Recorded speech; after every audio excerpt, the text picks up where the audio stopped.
Welcome to commerce की पाठशाला with Sameer sir. हमारी फाइनल अकाउंट की सीरीज में आज हम एक और सम सॉल्व करेंगे और जानने की कोशिश करेंगे कि फाइनल अकाउंट में और भी कौन सी वेराइटीज आती है, कौन सी वेराइटी ऑफ एडजस्टमेंट्स आती है, कौन सी वेराइटी ऑफ पोस्टिंग्स क्वेश्चंस आते हैं। ओके, तो let me start with your sum. Sum को मैं पढ़ता हूँ, उसके बाद हम फॉर्मेट के बारे में डिस्कशन करें। तो यहाँ पे कहता है कि trial balance of a Sagar and Sudhakar, sum आपको प्रॉपअप हो जाएगा स्क्रीन पर। The trial balance of a Sagar and Sudhakar is below. Prepare a final account for the year ended 31 March 2020। जब वो फाइनल अकाउंट का है, इसका मतलब आपको सारे अकाउंट बनाने पड़ते हैं। दैट इज आपका trading in profit and loss account. अब इसमें क्या करते हैं, जब आप trading in profit and loss account लिखो, सबसे पहले ऊपर लिखना पड़ेगा इन द बुक्स ऑफ जो मेजर्स है, सागर एंड सुधाकर, जिसका एक्चुअली फॉर्म है उन पार्टनर का नाम। तो हमारा पार्टनर का नाम है सागर एंड सुधाकर। अब उसमें आप देखोगे तो सबसे पहले आपको आएगा trading and profit and loss account for the year ended 31 March 2020, because ये 20 का यहाँ पे ईयर एंड बता रहा है। अब आपको ऊपर से 10 लाइन करीब करीब आपकी ट्रेडिंग अकाउंट की होगी, देखो एक लाइन खींच दिया मैंने, और बाकी सारा पेज का नीचे का आपका प्रॉफिट एंड लॉस अकाउंट का होगा। और फिर आप अगले पेज पर कैपिटल अकाउंट बनाओगे। जब आप कैपिटल अकाउंट बनाओगे तो उसको कम से कम आप 6 से 5 लाइन का बनाओगे तो भी चल जाएगा। अब ध्यान रखना, यहाँ पर रुपीज रुपीज नहीं होता, यहाँ पर पार्टनर का नाम होता है सागर एंड सुधाकर, सागर एंड सुधाकर। अब उसके बाद आपकी बैलेंस शीट आएगी, बैलेंस शीट का ईयर एंड में 31 मार्च 2020 रहेगा, बिकॉज सम का भी ईयर एंड 2020 है। अब उसमें क्या होगा कि आपको सेम रुपीज रुपीज असेट्स और रुपीज रुपीज, यहाँ पे आपको जो लेफ्ट हैंड साइड पे रहेगा वो आपके लायबिलिटीज रहेंगे। ओके, तो let me start reading some. और जब हम सम को रीड करेंगे तो उसी के अंदर हम लिख लेंगे कि कौन सी चीज कहाँ पर जाने वाली है। जैसे कुछ चीजें इसमें ट्रेडिंग अकाउंट की होगी, कुछ चीजें इसमें प्रॉफिट एंड लॉस की होगी, कुछ चीजें इसमें बैलेंस शीट की और कैपिटल अकाउंट की होगी। ये ध्यान रखना है कि डेबिट वाली चीजें डेबिट में जाएगी और क्रेडिट वाली चीजें क्रेडिट में जाएगी। सबसे पहला स्टार्ट होता है यहाँ पर ट्रायल बैलेंस में cash in hand. Cash in hand क्या है आपका? एक असेट है। ओके, फिर मशीनरी असेट्स है। देखो मेरे पास तो बुक है, अगर आपके पास भी बुक है, सेम क्वेश्चन है तो आप उसमें लिख लिया करो शॉर्ट फॉर्म असेट्स का। ए नहीं है तो इट्स ओके, आप यहाँ पर कॉन्सेंट्रेट कीजिए। ड्राइंग अकाउंट, अब ड्राइंग किस बात का? ड्राइंग मींस पार्टनर्स ने बिजनेस का पैसा पर्सनल यूज किया, तो अब ये जो भी ड्राइंग है वो पार्टनर्स कैपिटल अकाउंट में जाएगा। सर पार्टनर्स कैपिटल अकाउंट में तो जाएगा, हम समझ गए, बट डेबिट जाएगा या क्रेडिट? अरे ये डेबिट कॉलम की चीजें है तो डेबिट में ही जाएगा। हमेशा ध्यान रखो कि डेबिट वाली चीजें डेबिट में जाएगी, खाली आप वहां पर पहुंच जाओ कि एक्चुअली ये कहां पर जाने वाला है। उसके बाद कॉलम की फिक्र मत करो, डेबिट वाली चीजें डेबिट में जाएगी। ओके, आगे बढ़ते हैं। फिर सागर और सुधाकर की ड्राइंग थी 4500 और 6500 की। Power and fuel, power and fuel generally कहाँ पे यूज होता होगा? फैक्ट्री में यूज होता होगा, ऑफिस में तो पावर और फ्यूल यूज नहीं होता होगा। तो ये फैक्ट्री का एक्सपेंसेस है, फैक्ट्री के लिए मींस आपका ट्रेडिंग अकाउंट होगा। और ट्रेडिंग अकाउंट में कहां पर जाएंगे सर? मैंने बोला आप साइड की चिंता मत करो, खाली अकाउंट की चिंता करो कि कहां पर एक्सपेंस जाने वाला है। तो कहां पर जाने वाला है ये? आपका ट्रेडिंग अकाउंट में जाने वाला है। अब साइड कौन सी होगी? डेबिट साइड ऑब्वियसली, बिकॉज ये डेबिट बैलेंस है। फिर आगे बढ़ते हैं, कैरियज आउटवर्ड। देखो कैरियज के साथ वर्ड आउटवर्ड हो, कैरियज मींस आपका ट्रांसपोर्टेशन का खर्चा। अब वर्ड जब आउटवर्ड दिया हो, आउटवर्ड वर्ड जोड़ा हो, इसका मतलब है कि आपने ट्रांसपोर्टेशन का खर्चा किया सेल करने के टाइम पर। तो जब ये सेल करने के टाइम पर आपका ट्रांसपोर्टेशन का खर्चा हुआ है तो ये आपका प्रॉफिट एंड लॉस में आएगा, बिकॉज सेलिंग एक्सपेंसेस हम कहां पे दिखाते हैं? प्रॉफिट एंड लॉस में दिखाते हैं। फिर आगे बढ़ते हैं, मैन्युफैक्चरिंग वेजेस।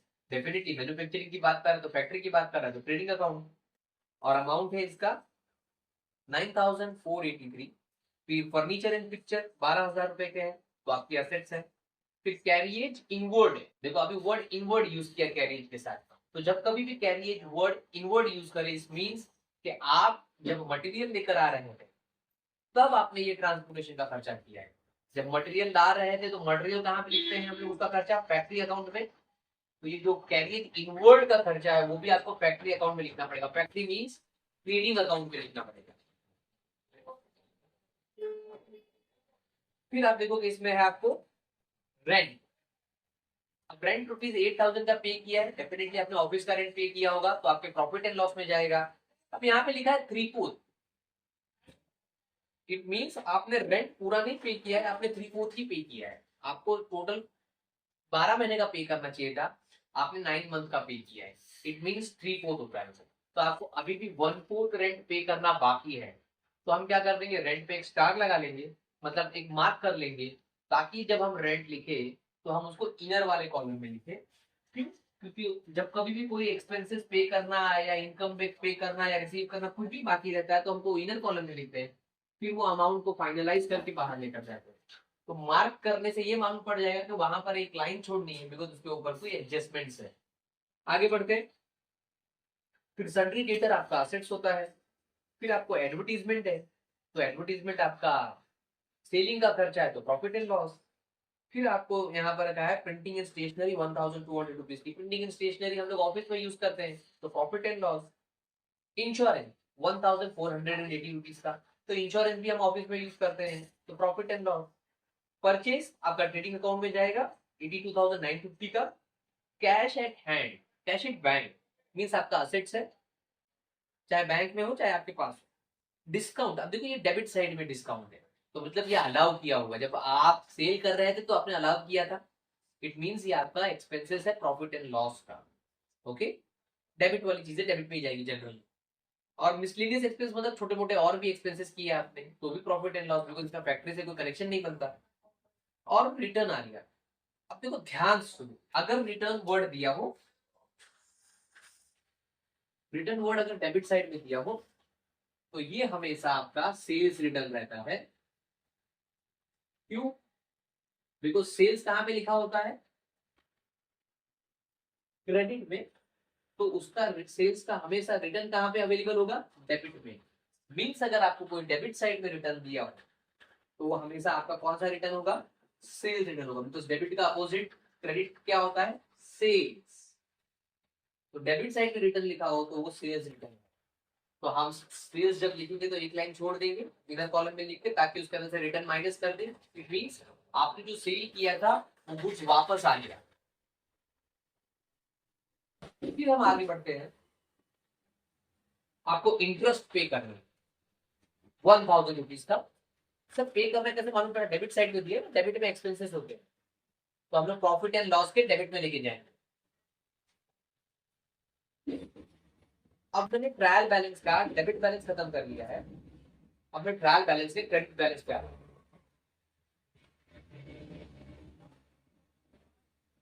हमारे ट्रायल बैलेंस के क्रेडिट बैलेंस पर सबसे पहला कैपिटल अकाउंट है, साधारण सुधाकर। तो जो भी अमाउंट है 45,000 और 35,000, तो हम लोग इसको कैपिटल अकाउंट में लिखेंगे। वापस आप सवाल पूछेंगे सर डेबिट साइड या क्रेडिट साइड, तो मेरा आंसर यही रहेगा, क्रेडिट कॉलम है तो क्रेडिट साइड में जाएंगे पार्टनर्स कैपिटल के। ओके, फिर सेल्स आ गया तो डेफिनेटली सेल्स का, हम स्टॉक का सेल्स करते हैं तो हम क्रेडिट, ट्रेडिंग के क्रेडिट में लिखेंगे। रिजर्व फॉर डाउटफुल डेब्ट, अब रिजर्व फॉर डाउटफुल डेब्ट मींस आपकी जो पैसे आने वाले थे डेटर्स पर, वो कुछ पैसे नहीं आए हैं, ये इस साल का नहीं, ये पिछले साल का एक्चुअली रिजर्व फॉर डाउटफुल डेब्ट होता है। इसके लिए मैं अलग से शॉर्ट वीडियो बना दूंगा जिसकी फुल अंडरस्टैंडिंग दे दूंगा कि ये रिजर्व फॉर डाउटफुल डेब्ट ट्रायल बैलेंस पे क्यों आया। हाँ, बट फिलहाल के लिए इतना समझिए कि जो भी हमारा रिजर्व फॉर डाउटफुल डेब्ट होता है, मैं यहाँ पर क्रेडिट साइड में दिखाता हूँ, बिकॉज ये क्रेडिट बैलेंस है प्रॉफिट एंड लॉस में, बिकॉज ये सेलिंग से रिलेटेड है। नंबर 2, बहुत लोग यहाँ पर दिखाते हैं उसको माइनस में, वो भी सही है और ये भी सही, जो भी आपको प्रिफर करें, मैं इसको क्रेडिट साइड में दिखाता हूँ। ओके, फिर आपको क्रेडिटर्स है जो आपकी लायबिलिटी होती है। अब देखो आपको क्रेडिट में रिटर्न दिया हुआ है, वापस ये रिटर्न दिया हुआ है यहाँ पर, और ये रिटर्न कौन से साइड दिया हुआ है, क्रेडिट साइड दिया हुआ है। तो हमेशा याद रखो कि जो क्रेडिट साइड में रिटर्न दिया हुआ है वो आपका परचेज रिटर्न होता है। ओके, क्यों? बिकॉज परचेज कौन सा बैलेंस होता है, परचेज आपका डेबिट बैलेंस होता है, तो उसका रिटर्न हमेशा कहां पर अवेलेबल होता है, क्रेडिट साइड अवेलेबल होता है। ओके, जैसे सेल्स का रिटर्न कहां पे अवेलेबल होता है, डेबिट में, और परचेज का रिटर्न कहां पे अवेलेबल होता है, हमेशा क्रेडिट में, अपोजिट अवेलेबल होता है। तो हम परचेज में भी एक लाइन छोड़ेंगे ताकि हम वहां पर ही रिटर्न को माइनस कर सके। अब उसके बाद है आपको रिजर्व फंड्स। रिजर्व फंड्स आपकी लायबिलिटीज होती है, मीन्स आपका जमा किया हुआ पैसा है, ये एक ना एक दिन पार्टनर्स को मिल जाएगा जब बिजनेस बंद होगा तब। अब आ जाते हैं एडजस्टमेंट्स पर। पोस्टिंग की तो एक इफेक्ट होती है, पर हर एडजस्टमेंट की दो इफेक्ट होती है, चाहे वो एडजस्टमेंट आपको ट्रायल बैलेंस में, जिसको हम हिडन एडजस्टमेंट कहते हैं, चाहे फिर वो एडिशनल इन्फॉर्मेशन के फॉर्म में अवेलेबल हो नीचे। यहाँ पर करीब 8 एडजस्टमेंट है, तो काफी बड़ा सम है, ध्यान रखिए। ओके, सबसे पहला आपको है क्लोजिंग स्टॉक और 66,000 का, which is 10% above cost.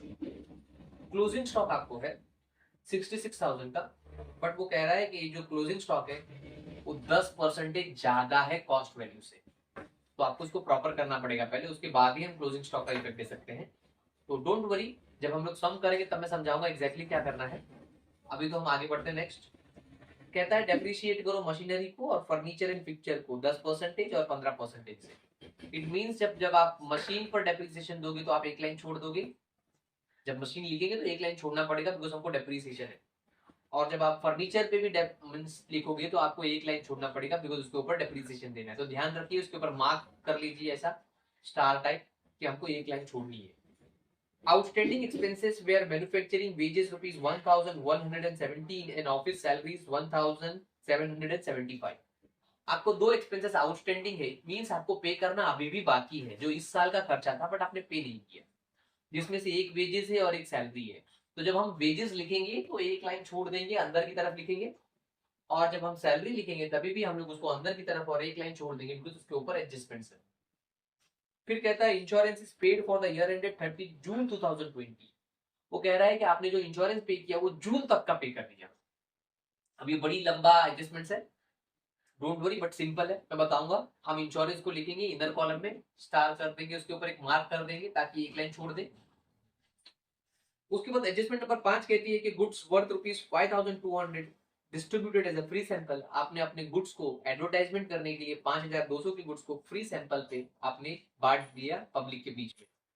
Don't worry, क्या एडजस्टमेंट का इफेक्ट होगा हम आगे बात करेंगे। Uninsured goods of ₹1,600 lost by theft.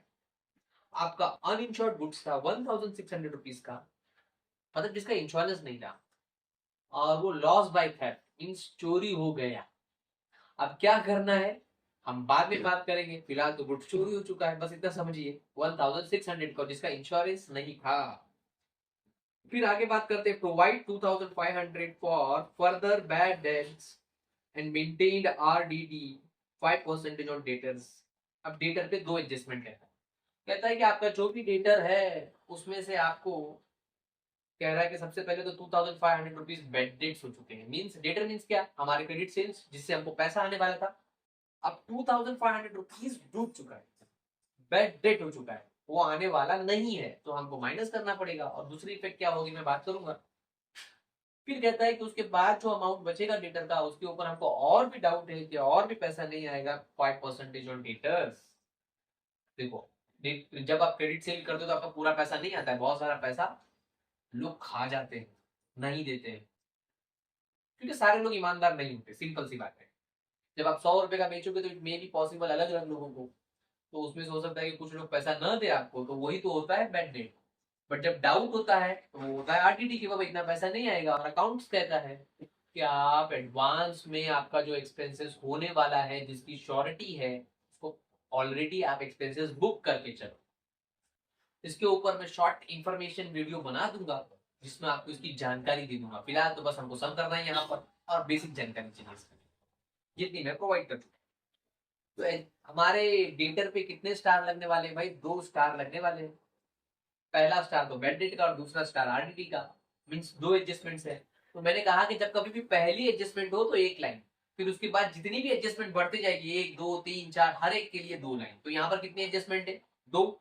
तो पहले के लिए 1 लाइन और जो दूसरी एडजस्टमेंट है उसके लिए 2 लाइन, तो टोटल यहाँ पर आपको 3 लाइन छोड़नी पड़ेगी आपके डेटर्स में। आगे बढ़ते हैं नेक्स्ट, और लास्ट एडजस्टमेंट ऑफ दिस सम कहता है कि provide interest on capital 18% per annum and drawing 14% per annum.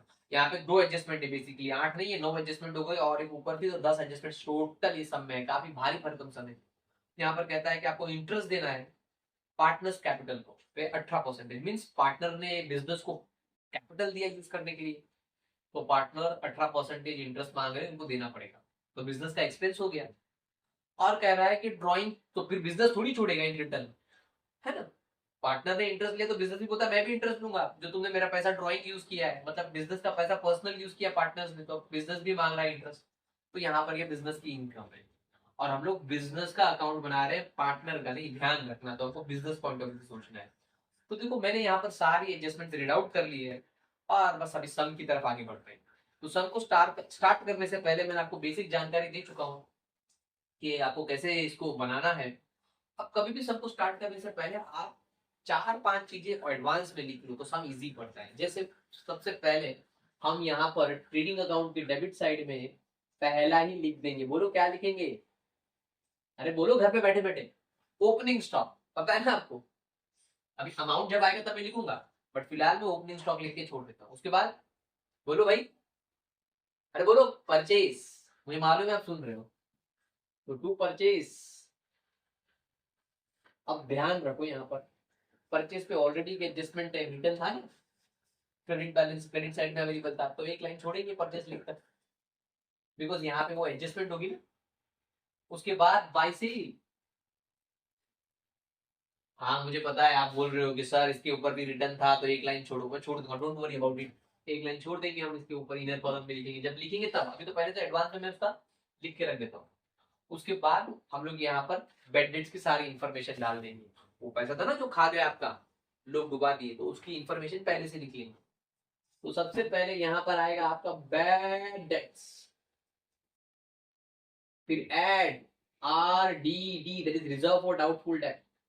फिर वापस sorry sorry sorry sorry sorry, bad debts, फिर एड बैड डेट्स, फिर आएगा R D D, that is reserve for doubtful debt. और एक लाइन छोड़कर क्रेडिट में, trading profit and loss के नीचे एक लाइन छोड़ने का यहाँ पर, और उसके बाद वापस आर डी डी, और यहाँ पर ब्रैकेट में लिख देने का टी ए ए और टी। कैसे लिखा मैंने? सबसे पहला बैंडेड, एड बैंडेड, एड आरडीडी, फिर बाय आरडीडी क्रेडिट में जाके, और टी ए ए टी। आप बोलोगे सर टी ए टी क्या है? तो मींस ये कोड है। अगर ट्रायल बैलेंस से कोई बैड डेट आपको मिलता है तो आप यहाँ पे लिखोगे ट्रायल बैलेंस, मतलब वो बॉक्स, क्वेश्चन का बॉक्स दिख रहा है ना आपको, तो यहाँ पर आपको क्वेश्चन का बॉक्स दिख रहा होगा, वो क्वेश्चन का बॉक्स है, उसको ट्रायल बैलेंस कहते हैं। तो वहां से कोई बैड डेट मिला तो यहाँ पर, और जो एडिशनल इंफॉर्मेशन है नीचे, वो बॉक्स के नीचे, तो वहां से कोई हमको बैड डेट मिला तो यहाँ पर, और हमको कोई एडजस्टमेंट से, वो एडिशनल इंफॉर्मेशन से अगर कोई आरडीडी मिली, रिजर्व फॉर डाउटफुल डेट, तो यहाँ पर अमाउंट आएगा। और कोई आरडीडी हमको ये बॉक्स ट्रायल बैलेंस से मिला तो यहाँ पर आएगा, बट आउटर कॉलम में। यहाँ पर सभी इनर कॉलम में, बिकॉज ये कलेक्टिव है, यहाँ पे सिंगल है तो सीधा आउटर कॉलम में जाएगा। इतनी बातें लिखकर उसके बाद ही सम को आप स्टार्ट करो, ताकि थोड़ा सा इजी समझ जाए। ओके, तो सबसे पहला मैं स्टार्ट करता हूं सम को। सबसे पहला यहाँ पर है आपको कैश इन हैंड ₹1000 का। डेफिनेटली कैश इन हैंड आपका क्या है? असेट्स है, तो मैं असेट्स में आके लिख दूंगा कैश इन हैंड, और कोई एडजस्टमेंट नहीं है तो सीधा आउटर कॉलम 1000। थोड़ा सा मैं छोटा छोटा लिखने की कोशिश करूंगा बिकॉज सम बहुत बड़ा है, बहुत सारी एडजस्टमेंट है, और स्पेशली हमारा प्रॉफिट एंड लॉस अकाउंट में बहुत सारी एडजस्टमेंट है, तो ध्यान रखना है इनको। उसके बाद आपको ड्रॉइंग्स है, तो ड्रॉइंग्स डेबिट बैलेंस है, पार्टनर्स कैपिटल का रिलेशन है, बिकॉज ड्रॉइंग किसने किया होगा? पार्टनर्स ने किया होगा। और ये आपके ट्रेडिंग अकाउंट की डेबिट साइड है, तो मैं डेबिट साइड जाके लिखूंगा पार्टनर्स कैपिटल के। देखो ये पार्टनर कैपिटल है, उसके डेबिट में आ गया, लिखूंगा टू ड्रॉइंग कि बाबा इन लोगों ने पर्सनल पैसा यूज किया बिजनेस का, और अमाउंट था that is 30,000, sorry 4,500 and 6,500, 4,500 and 6,500।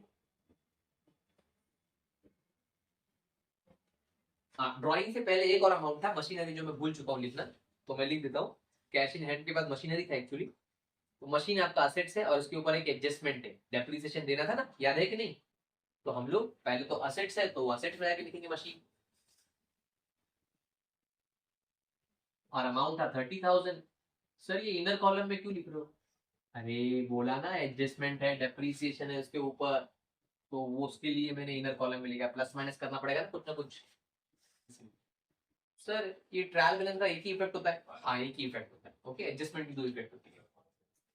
Power and fuel कहाँ पे जाएगा आपका? ट्रेडिंग अकाउंट में, 1,450 रुपीज। ओके, और कोई एडजस्टमेंट नहीं था ऑर्डर कॉलम, तो यहाँ पे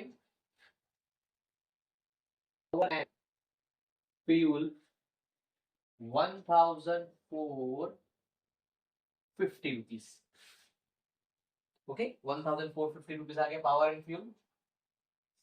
उसके बाद आप देखोगे तो आपको है ऑफिस सैलरीज 8225 की, और ऑफिस सैलरी पे एक एडजस्टमेंट थी आउटस्टैंडिंग की। तो ऑफिस सैलरी आपका प्रॉफिट एंड लॉस का खर्चा है, डेबिट वाली चीज है, डेबिट में जाएगी। प्रॉफिट एंड लॉस अकाउंट में पहुंच गया, डेबिट साइड में जाना है। तो यहाँ पे मैं सबसे लिख दूंगा 2, और वो थोड़ा सा मैं छोटा छोटा लिखूंगा, समझने की कोशिश करो, मेरे आवाज से पकड़ो। हो सकता है कि थोड़ा विजिबल ना हो, बट आवाज से समझ लो। तो ऑफिस सैलरी 8225, इनर कॉलम में 8225, बिकॉज सम काफी बड़ा है, बहुत सारी एडजस्टमेंट्स हैं, तो सबको यहाँ पे एडजस्ट करना है इस अकाउंट में। ओके, इसीलिए फिर आप देखोगे ऑफिस सैलरी के बाद आपको है कैरियज आउटवर्ड। जब मैंने कहा कि कैरियज के साथ वर्ड आउटवर्ड हो तो वो आपका प्रॉफिट एंड लॉस सेलिंग का खर्चा होता है 600 रुपीज। तो यहीं पे जाएगा टू कैरियज आउटवर्ड, और कोई एडजस्टमेंट नहीं की तो डायरेक्टली आउटर कॉलम के बाहर में डाल दो 600 रुपीज। फिर आगे बढ़ते हैं, कैरियज आउटवर्ड के बाद मैन्युफैक्चरिंग एक्सपेंसेस है 9483 का। तो जो भी मैन्युफैक्चरिंग एक्सपेंसेस है आपका, वो ट्रेडिंग अकाउंट का खर्चा है। तो मैं यहाँ पे जाके लिख दूंगा टू मैन्युफैक्चरिंग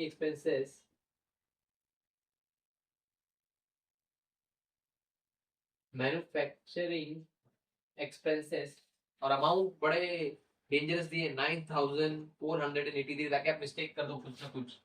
तो ध्यान से लिखिएगा 9483 लिखने के टाइम पर थोड़ा सा ध्यान रखने का, ताकि कभी 83 का हम लोग 43 ऐसा लिख देते हैं। ओके, तो ध्यान रखने का। उसके बाद फर्नीचर एंड पिक्चर है, फर्नीचर एंड पिक्चर आपका कहां पर जाएगा, असेट्स में जाएगा, और उसके ऊपर एक एडजस्टमेंट है डेप्रिसिएशन वाली, तो एक लाइन छोड़नी पड़ेगी, और अमाउंट है 12,000 का। तो यहाँ पर फर्नीचर, खाली फर्नीचर लिख दे तो भी चलेगा, एंड पिक्चर। ठीक है, मैं यहाँ पे लिख देता हूँ छोटा सा, मेरे पास स्पेस की कमी है, इसलिए आप अगर स्पेस है तो लिख सकते हो पूरा फर्नीचर एंड पिक्चर। मैंने फर्नीचर एंड पिक लिख दिया, और इधर कॉलम इसलिए लिखा बिकॉज उसके ऊपर एक एडजस्टमेंट है। आगे बढ़ते हैं, उसके बाद है आपको ओपनिंग स्टॉक, जो ऑलरेडी हमने लिखा हुआ है, देखो ऊपर टॉप पर, खाली अमाउंट डालना है 41,247। बड़ा अजीब सी अमाउंट है 41,247। जान बुझ के आपको 742 ऐसे अमाउंट दिए हुए ताकि आप कैलकुलेशन में मिस्टेक करो। ओके, तो ये थोड़ा सा डेंजरस सम है। Dangerous means not is dangerous, बस खाली कंफ्यूजिंग है कि कुछ कैलकुलेशन एरर हो जाए, इसीलिए ऐसा दिया होगा। उसके बाद कैरियज इनवर्ड, मैंने कहा कि जब वर्ड इनवर्ड जुड़ा हो कैरियज के साथ तो वो हमेशा आपका मटेरियल का खर्चा होता है, ट्रांसपोर्ट, मतलब जब आप मटेरियल ट्रांसपोर्ट कर रहे थे तो वो टाइम पर आपने खर्चा किया, तो आपका ट्रेडिंग अकाउंट में जाएगा 2,000 रुपीज। तो यहाँ पर आ जाएगा टू कैरियज इनवर्ड। मेरे पास जगह कम है इसलिए मैं ऊपर से सटा सटा के लिखूंगा, बिकॉज मुझे एक ही सम में सब कुछ कंप्लीट करना है, एक ही बोर्ड है मेरे पास, ऐसा तो नहीं कि मैं पेज पलट सकता हूँ। ओके, उसके बाद है आपको रेंट,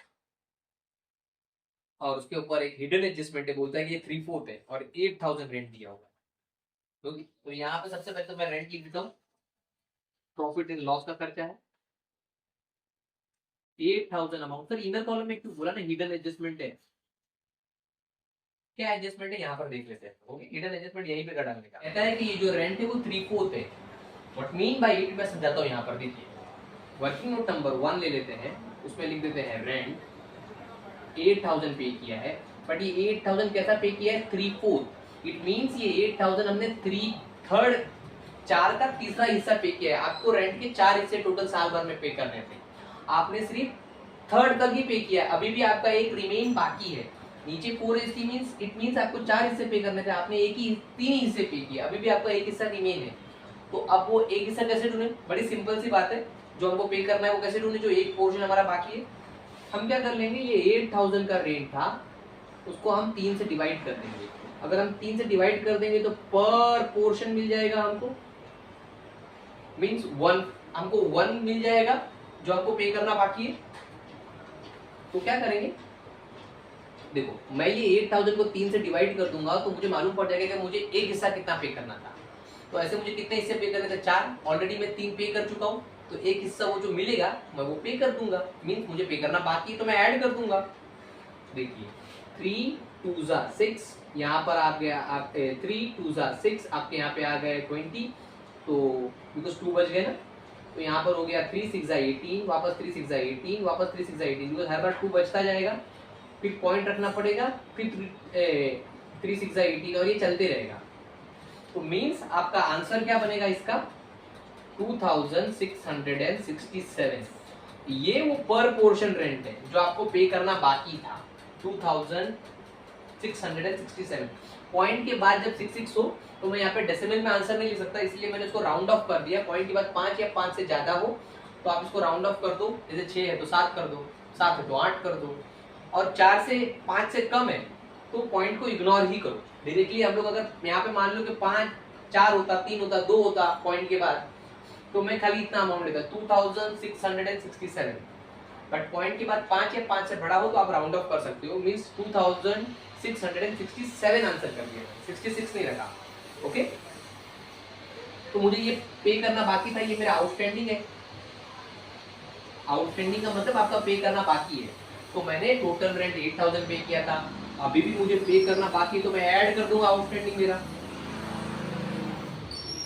क्योंकि मुझे पे करना बाकी है 2667 का रेंट, तो यहाँ पर आ जाएगा 10667 का रेंट पे करना बाकी है। और ये पे करना बाकी है बिकॉज मैंने 3/4 ही पे किया है, तो ये जो 1 है, जो एक हिस्सा बाकी है, वो मेरी आउटस्टैंडिंग है, वो मेरी लायबिलिटी है।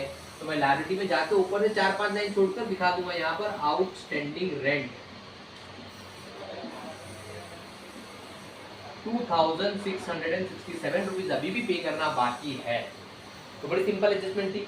अब चलते हैं हम लोग वापस हमारे सम पर। तो रेंट के बाद आपको क्या था, सन्ड्री डेटर था। तो डेटर पे मैंने बताया था कितने लाइन थी, कितने एडजस्टमेंट थी, 2 थी, तो हमको 3 लाइन छोड़नी पड़ेगी। तो डेटर और अमाउंट था डेटर का हमारा 21,600, बिकॉज हमारे पास 2 एडजस्टमेंट है तो मैं 3 लाइन छोड़ूंगा। ओके, मैंने अप्रॉक्स 3 लाइन छोड़ दी है, आप भी 3 लाइन गिन के छोड़ देना। नेक्स्ट आगे बढ़ते हैं। उसके बाद है एडवर्टीजमेंट। तो एडवर्टीजमेंट हमारा सेलिंग का खर्चा है, तो मैं यहाँ पे लिख दूंगा।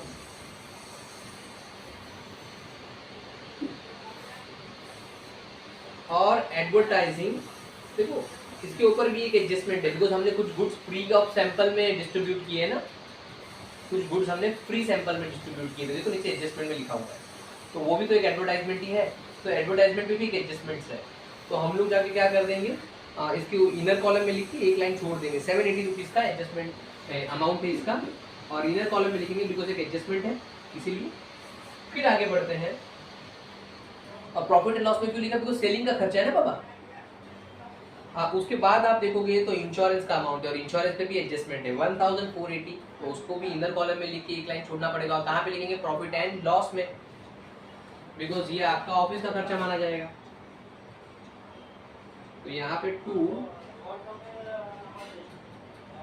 इंश्योरेंस 1480, एक लाइन मैंने छोड़ दी बिकॉज उसके ऊपर एडजस्टमेंट्स है। और आगे बढ़ते हैं। उसके बाद आप देखोगे तो आपको है परचेज, दैट इज हमारा ट्रेडिंग अकाउंट में को ऑलरेडी हमने परचेज लिख के रखा है, तो वहां पे जाके सिर्फ अकाउंट लिखना है 82,950, तो यहाँ पे जाके लिख देंगे 82,950। अब उसके आगे आपको है कैश एट बैंक 80,050 रुपीज का, तो हम जाके कैश हमारा एसेट्स में दिखा देंगे, बैंक में है जो हमारा पैसा, cash at bank 8,050 rupees. Okay, ध्यान से अमाउंट डालना। फिर आगे बढ़ते हैं नेक्स्ट। उसके बाद देखोगे तो आपको है डिस्काउंट। अब डिस्काउंट हमारा कहां पर जाएगा, बिकॉज डेबिट बैलेंस है तो हम डेबिट में लिखेंगे, बट कहां पर, profit and loss, because selling करने के टाइम हमने डिस्काउंट दिया होगा। तो यहां पर टू डिस्काउंट, और अमाउंट था डिस्काउंट का आपका 620 रुपीज। थोड़ा छोटा छोटा लिखना पड़ेगा बिकॉज जगह बहुत कम है और बहुत कुछ है अभी भी लिखने के लिए। मिसलेनियस एक्सपेंसेस है, जो आपके नॉर्मल खर्चे हैं वो भी प्रॉफिट एंड लॉस में जाएंगे आपके। मिसलेनियस एक्सपेंस वो भी आउटर कॉलम है बिकॉज कोई एडजस्टमेंट नहीं है उसके ऊपर, और अमाउंट है 670। फिर आगे बढ़ते हैं, फिर आपको कहता है रिटर्न है। अब ये रिटर्न डेबिट साइड में लिखा है, मैंने बताया था जो डेबिट में रिटर्न होगा वो क्रेडिट वाले का रहेगा, क्रेडिट में मींस सेल्स रिटर्न होगा, तो हम लोग जाके लिख देते हैं बाबा जो डेबिट में रिटर्न होता है वो हमेशा क्रेडिट वाले का होता है। क्रेडिट वाले में कौन बैठा है? सेल्स बैठा है, तो ये सेल्स रिटर्न होगा भैया, सिंपल सी बात है। भाई कितना अमाउंट है? 1500। अरे सर पहले सेल्स तो लिखो। अरे बाद में लिख दूंगा ना, जब आएगा तब माइनस करके बाहर लिख दूंगा ना, अभी लिख के तो रखने दो कम से कम, है कि नहीं। आगे बढ़ते हैं, इंटरेस्ट। तो ये इंटरेस्ट आपका प्रॉफिट एंड लॉस के डेबिट में जाएगा बिकॉज डेबिट का है, आपने पे किया होगा। तो यहाँ पर टू इंटरेस्ट। अब बोलोगे सर इंटरेस्ट ड्राइंग वाला है, कैपिटल वाला है, इसके ऊपर एडजस्टमेंट है, एक लाइन छोड़ दो। अरे ना रे बाबा, हमको पता नहीं है कि इंटरेस्ट उससे रिलेटेड है, कोई बात नहीं, उसको अगर हम लोग अलग भी दिखा सकते हैं, ऐसा कोई प्रॉब्लम नहीं होने वाला है। तो अमाउंट इंटरेस्ट देने के लिए मैं आउटर कॉलम में जाता हूँ 1000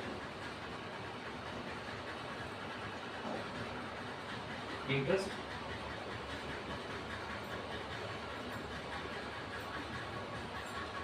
आगे बढ़ते हैं नेक्स्ट।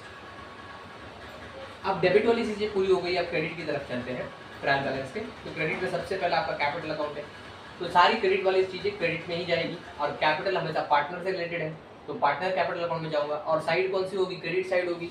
अमाउंट है 45,000 और 35,000, तो यहाँ पे सागर का 45 और सुधाकर का 35।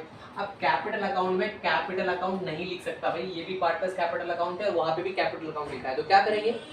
बाय बैलेंस ब्रॉड डाउन के दिखाएंगे, बाय बैलेंस ब्रॉड डाउन करके। अपने अकाउंट में अपना नाम नहीं दिखा सकते, इसीलिए हम लोग बैलेंस ब्रॉड डाउन करके यहाँ पर दिखाएंगे। फिर आगे देखोगे तो आपको सेल्स है 1,15,000 रुपए का, तो देखो सेल्स ऑलरेडी लिख के रखा है 1,15,000। अब यहाँ पे ऑलरेडी हमारा सेल्स रिटर्न था तो वो माइनस करना पड़ेगा, तो बाहर कितना आएगा? 1,13,500, बिकॉज हमारा 1,500 रुपए क्या हो गया भैया? माइनस हो गए ना, करेक्ट।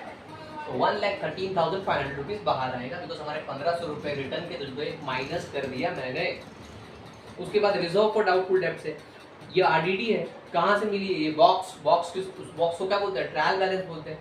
तो देखो यहाँ पर आरडीडी दो है, एक आरडीडी ए वाली है और एक आरडीडी टी वाली। बताओ कहाँ पे जाएगी? ट्रायल बैलेंस ना, तो टी वाली आरडीडी तो मींस यहाँ पर जाएगी ना, और डायरेक्टली आउटर कॉलम में डाल दूंगा बिकॉज एक ही अमाउंट है यहाँ पर 2,100 रुपीज। इसको ओल्ड आरडीडी बोलते हैं, बहुत लोग यहाँ पे माइनस में दिखाते हैं, वो भी राइट है, आपको वैसा समझता है तो वैसे भी कीजिए, जैसा एज योर विश, सब कुछ आपके लिए तो है। आगे बढ़ते हैं नेक्स्ट। हाँ, फिर आप देखोगे तो क्रेडिटर है, आपकी लायबिलिटी है सन्डे क्रेडिटर्स, तो हम लोग क्रेडिटर्स में जाके लिख देंगे। और अमाउंट बड़ा अजीब दिया है 14,855, जान पूछ ऐसा अमाउंट दिया मैंने बताया ताकि आप मिस्टेक कर दो, तो प्लीज ध्यान से, बिकॉज कैलकुलेशन मिस्टेक बहुत ज्यादा हो जाती है, छोटी मोटी भी टैली नहीं होता। उसके बाद है आपको रिटर्न। देखो अब ये क्रेडिट में रिटर्न दिया है तो ये डेबिट वाले का रिटर्न होगा, अगर क्रेडिट में रिटर्न दिया है आपको तो डेबिट वाले का होगा, मीन्स ये परचेज रिटर्न होगा। और अमाउंट है 2,900 रुपीज, तो यहाँ पे 2,900 रुपीज ये रिटर्न है मेरा, डेबिट वाले का रिटर्न है जो क्रेडिट साइड में दिया था। अगर इसमें से मैं माइनस करूं तो मुझे आ जाएगा 80,050 रुपीज, बिकॉज 2,900 माइनस हो गया ना। ओके, आगे बढ़ते हैं नेक्स्ट। रिजर्व फंड आपकी लायबिलिटी होती है, 30,000 रुपीज दिया हुआ है, तो यहाँ पे डाल देते हैं reserve funds.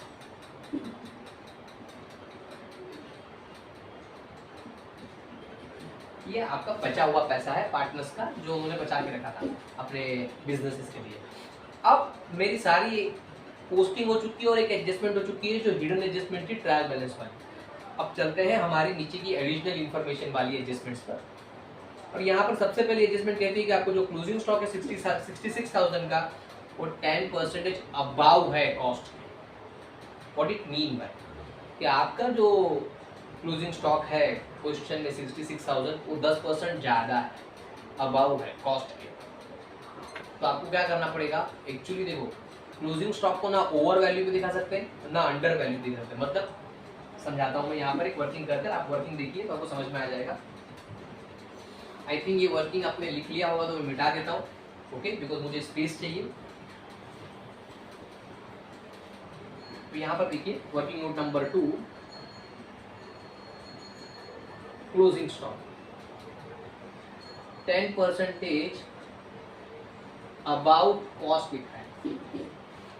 It means that कि आपका क्लोजिंग स्टॉक जो 66,000 का, देखो हमेशा है ना हमको 100% वैल्यू पे चाहिए रहता है।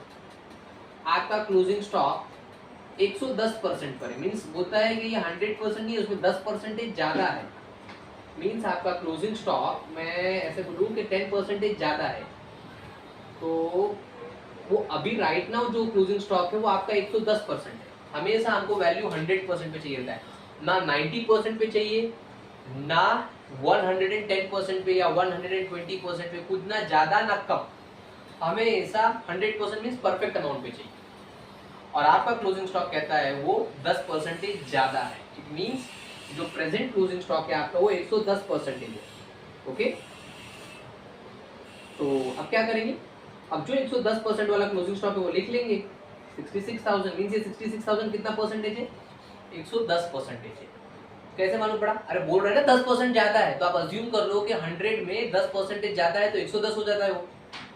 तो आपका जो क्लोजिंग स्टॉक है वो 66,000 है, वो 110% है। आपको एक्स्ट्रा कितना आ गया इसके अंदर, 10% एक्स्ट्रा आ गया है।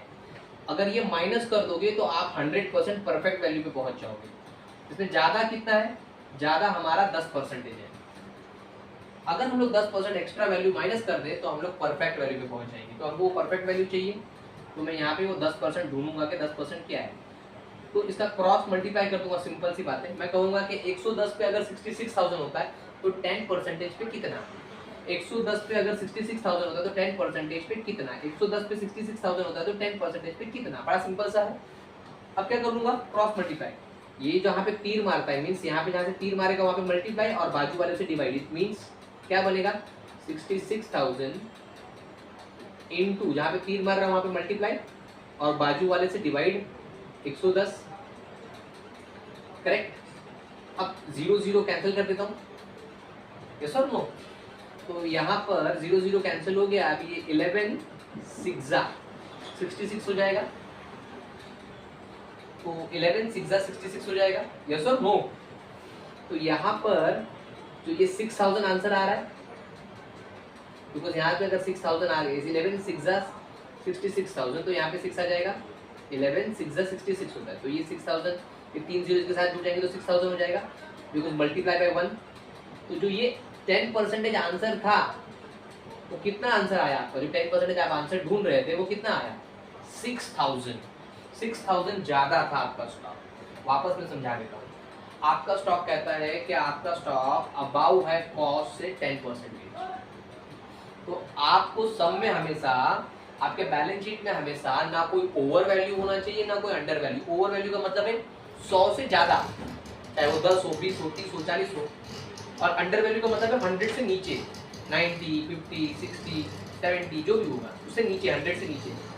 तो आपका जो प्रेजेंटली स्टॉक था वो 110% पे था, बिकॉज वो ओवर वैल्यू था, अबाउ था, above that is called over value, ज्यादा था।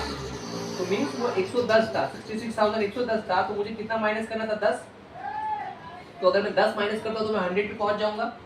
तो मुझे वो 10% ढूंढना था। तो मैंने क्या किया कि 110 पे अगर 66,000 तो 10 पे कितना, तो मैंने क्रॉस मल्टीप्लाई किया, मीन 66,000 इंटू 10 डिवाइड बाय 110, तो मुझे आंसर मिला 6,000। ये मेरा अबाउट द कॉस्ट है जो मुझे माइनस करना पड़ेगा। तो जो मेरा क्लोजिंग स्टॉक है, फाइनल क्लोजिंग स्टॉक आएगा वो 66,000 माइनस ओवर वैल्यू। ये ओवर वैल्यू थी ना, ये 6,000 ओवर वैल्यू थी ना, ये 10% एक्स्ट्रा था ना, तो वो ओवर वैल्यू में माइनस कर दूंगा अगर, तो मुझे एग्जैक्टली स्टॉक मिलेगा वो 100% वाला। अगर ये 10% में इसमें से माइनस कर दूं तो मुझे ये 100% वाली वैल्यू मिल जाएगी, वो है 60,000। तो मेरा क्लोजिंग स्टॉक का अमाउंट कितना आएगा, 60,000 आएगा एग्जैक्टली, ओके। तो ये अमाउंट मुझे लेना है अभी, जो भी आंसर में लिखना है मुझे वो 60,000 वाला आंसर अमाउंट लिखना है। अब कहाँ पे लिखूंगा भाई? क्लोजिंग स्टॉक है, बचा हुआ स्टॉक है, मतलब साल भर दुकान चलाया, बिजनेस चलाया, साल भर में से बहुत सारे स्टॉक बनाए थे, बट उसमें से कुछ स्टॉक बच गए मेरे, सारे नहीं बिके, तो ये मेरा असेट्स होता है, बिकॉज मैं अगले साल इसको वापस बिजनेस में रखकर पैसा कमाऊंगा। तो ये जो क्लोजिंग स्टॉक है ये मेरा असेट है, तो पहला मैं असेट में जाके लिख दूंगा क्लोजिंग स्टॉक, और अमाउंट क्या बताओ? 60,000। भाई इतना सारा मगजमारी क्यों किया? वो 60,000 तक पहुंचने के लिए, जहां पर वो 100% वैल्यू है, ना ओवर है ना अंडर है। ओके, अब स्टॉक है बाबा, स्टॉक कहाँ पर होता है? फैक्ट्री में होता है। अब फैक्ट्री मींस ट्रेडिंग अकाउंट, तो सवाल उठता है डेबिट में जाएंगे कि क्रेडिट में? बड़ी सिंपल सी बात है, ज्यादा नहीं सोचने का। आपने पहला इफेक्ट कहाँ पे दिया? असेट्स में। असेट जहाँ डेबिट बैलेंस होता है, असेट यू कौन सा बैलेंस होता है? डेबिट बैलेंस होता है। असेट आपका कौन सा बैलेंस होता है? डेबिट बैलेंस होता है। लिखना नहीं होता है यहाँ पर, बट समझने के लिए मैंने लिखा हूँ कि असेट आपका डेबिट बैलेंस होता है। तो अगर आपने क्लोजिंग स्टॉक को डेबिट में दिखा दिया, मीन्स असेट्स में दिखा दिया, तो एक डेबिट इफेक्ट हो गई, तो अगली कौन सी इफेक्ट होनी चाहिए? क्रेडिट इफेक्ट होनी चाहिए। और स्टॉक कहाँ पे होता है? फैक्ट्री में, तो factory account means trading account में, तो यहाँ पर हम लोग क्रेडिट में लिखेंगे वो क्लोजिंग स्टॉक को, और अमाउंट 60,000 आएगा, ना ओवर ना अंडर वैल्यू, परफेक्ट वैल्यू में, 100% वाली वैल्यू, करेक्ट। तो ये हो गया हमारा क्लोजिंग स्टॉक का। इस बार तो क्लोजिंग स्टॉक में भी यहाँ पर आपको एडजस्टमेंट दी है, ज्यादातर सब में नहीं रहती है ऐसी एडजस्टमेंट। आगे बढ़ते हैं नेक्स्ट। फिर कहता है आप डेप्रिशिएट करो आपका फर्नीचर और पिक्चर 10% और 15%। बड़ा सिंपल सी बात है, फर्नीचर को डेप्रिशिएट करना 10%, तो जैसे मैंने कहा है कि हमेशा एक जीरो आपके फिगर में से माइनस कर दो, 10% निकालना है तो देखो यहाँ पर लेस 10% डेप्रिसिएशन। यहाँ पर अगर मैं 30,000 में से एक जीरो कम कर दूं तो कितना आ जाएगा? 3,000। तो बाहर कितना आ जाएगा? 27,000। अब डेप्रिसिएशन मेरा एक्सपेंस होता है, तो एक इफेक्ट हुआ जो मैंने माइनस किया अपने मशीन में से, बिकॉज डेप्रिसिएशन असेट्स की वैल्यू को कम कर देते हैं ना, जैसे जैसे हम यूज करते हैं असेट्स को तो वैल्यू कम हो जाती है। तो ये तो एक इफेक्ट हुआ। तो दूसरा इफेक्ट कहाँ पर आएगा? वापस प्रॉफिट एंड लॉस के डेबिट में आएगा। क्यों सर डेबिट में क्यों आएगा? अरे एक्सपेंस है ना डेप्रिसिएशन बाबा, इसीलिए, क्योंकि आपके असेट्स की वैल्यू कम हो रही है। सर ट्रेडिंग में क्यों नहीं जाएगा? सारे डेप्रिसिएशन हम लोग प्रॉफिट एंड लॉस में लिखते हैं। तो टू डेप्रिसिएशन ऑन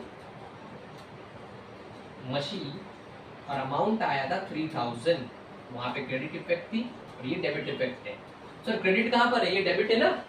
अरे ना रे बाबा, डेबिट में हमने क्या किया? माइनस, तो माइनस करने पर ये क्रेडिट इफेक्ट हो जाता है, तो ये क्रेडिट इफेक्ट हो गई, वो डेबिट इफेक्ट हो गई। ओके, आगे बढ़ते हैं नेक्स्ट। फिर कहते हैं 15% डेप्रिसिएशन निकालो अब फर्नीचर एंड पिक्चर पे। तो देखो यहाँ पर ये फर्नीचर और पिक्चर है, मैं यहाँ पे 15% डेप्रिसिएशन निकालता हूँ। अब 15% भी निकल सकता है डायरेक्टली, बट बेटर है कि आप कैलकुलेशन कर लो। डायरेक्टली निकल सकता है तो कोई बड़ी प्रॉब्लम नहीं है, बट फिर भी मैं कैलकुलेशन करके दिखा सकता हूँ कि देखो 15% कितना निकलेगा पता है? क्योंकि 10% 1200 होगा, है ना, तो इसका 5% कितना होगा? 600, तो 600 का 3 किए तो 15% है तो 1800 होगा। फिर भी यहाँ पर देखिएगा, मैं यहाँ पे दिखा देता हूँ, डेप्रीसिएशन 15% ऑन फर्नीचर पे कर रहे हो। ओके, तो अमाउंट है फर्नीचर का 12,000 रुपए, 15% का 100 नीचे आ गया, एक जीरो कैंसिल कर देते हैं और इसको छोटा कर लेते हैं। तो मैं यहाँ पे अगर छोटा करूँ तो 5 3 और 5 2। अब ये 2 6 तो 600 हुआ, 600 इंटू 3 1800, जैसा अभी हमने कैलकुलेट किया था। ओके, तो डायरेक्ट भी कर सकते हैं, टाइम बचता है उससे और कुछ नहीं। तो 1800 का डेप्रिसिएशन हमको माइनस करना पड़ेगा, बिकॉज डेप्रिसिएशन आपके असेट्स की वैल्यू को क्या करता है बाबा? कम करता है, रिड्यूस करता है।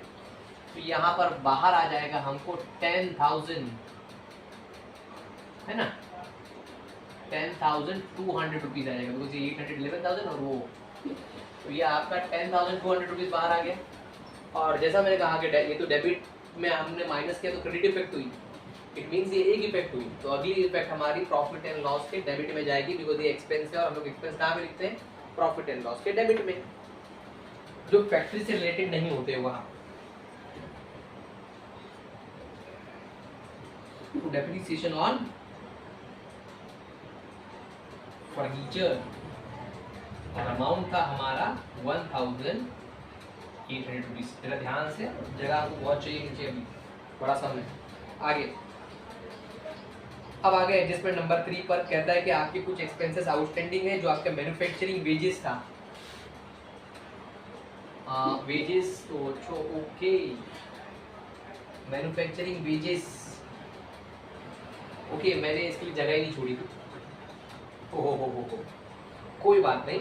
एक्चुअली क्या होता है कि मैन्युफैक्चरिंग एक्सपेंसेस मुझे इधर कॉलम में लिखने चाहिए थे, उसके अंदर ऐड करके फिर मैं बाहर दिखा सकता था, बट मैंने डायरेक्टली बाहर दिखा दिया। कोई बात नहीं, ऐसा कभी हो जाए बाई चांस तो आप क्या करो, वापस उसी जगह पर एक दूसरी इफेक्ट डाल दो उसकी, क्योंकि दोनों का टोटल तो बाहर ही आने वाला था। तो मैं क्या करूंगा, आपका सबसे पहला जो आउटस्टैंडिंग था, मतलब इतना एक्सपेंस पे करना बाकी था, तो यूजुअली क्या करना चाहिए था मेरे को, मैन्युफैक्चरिंग एक्सपेंस अंदर लिखकर फिर उसको ऐड करके फिर बाहर लाना चाहिए था। कोई बात नहीं, मैं भूल गया, तो मैं वापस यहाँ पे दिखा दूंगा मैन्युफैक्चरिंग ओवर वेजेस आउटस्टैंडिंग में। तो सेम, क्योंकि बाहर का कैलकुलेशन तो अमाउंट सेम आने वाला है ना। तो देखिए क्या करूंगा, मैं ऐसा लिख दूंगा। अब मैं शॉर्ट फॉर्म में लिख रहा हूँ क्योंकि मैं जगह नहीं लिया। आउटस्टैंडिंग वेजेस, वही मैन्युफैक्चरिंग वेजेस ना। कितना अमाउंट था भाई, हमारे पास इसका अमाउंट था 1170। इतना खराब अमाउंट है, 1117 ऐसा अमाउंट था। ओके, ध्यान से जरा। हाँ, तो अब करना क्या था, उसमें ऐड करके लिखा था ना, बट मैंने लिखना वो इनर में नहीं लिखा, तो मैंने वहीं पर इफेक्ट दिखा दी, तो बाहर दोनों टोटल तो आ ही गया ना। अब आउटस्टैंडिंग है तो आपको पे करना बाकी है, तो हर एडजस्टमेंट की दो इफेक्ट होती है। तो ये तो मैंने ऐड कर दिया, ऐड नहीं किया, हालांकि मैंने बाहर दिखा दिया। अगर जगह छोड़ दिया होता तो मैं ऐड भी कर देता। अब मैं क्या करूंगा, डायरेक्टली इसकी दूसरे इफेक्ट दिखाऊंगा कि बाबा पे करना बाकी है, तो मेरी लायबिलिटी हो गई। तो आउटस्टैंडिंग वेजेस 1117 अमाउंट, बड़े डेंजरस है। आगे बढ़ते नेक्स्ट। अब कहता है कि वापस आपका सैलरी भी आउटस्टैंडिंग था, 1775 था। तो देखो सैलरी के लिए मैंने जगह छोड़ी है, ऐसी ऊपर जगह छोड़ी थी, बट कोई बात नहीं, बाहर तो टोटल वही आता है। तो अब यहाँ पे जगह छोड़ी तो मैं ऐड कर दूंगा, क्योंकि मेरे को पे करना बाकी था। Outstanding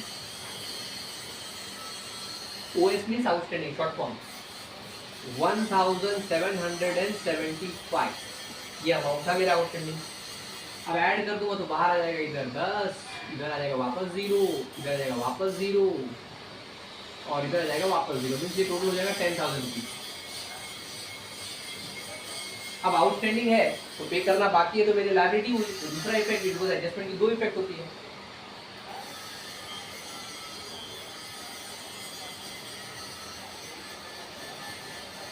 outstanding salary 1775, okay. तो दो इफेक्ट हो गई हमारी, खत्म। आगे बढ़ते हैं। आपने एक इंश्योरेंस पे किया है जो 30 जून तक पे कर दिया है। अभी क्या है ना, मैं समझाता हूँ आपको, तो ध्यान से। मुझे ये मिटाना पड़ेगा बिकॉज मुझे आपने आई होप लिख लिया हो ये एडजस्टमेंट।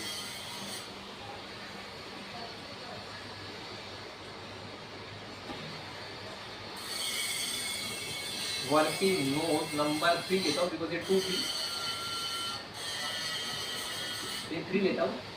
ये इंश्योरेंस आपने जो प्रीपेड किया, प्रीपेड इंश्योरेंस है, कैसे मैं समझाता हूँ। देखो, आपने जून तक, आपका ईयर एंड कब होता है,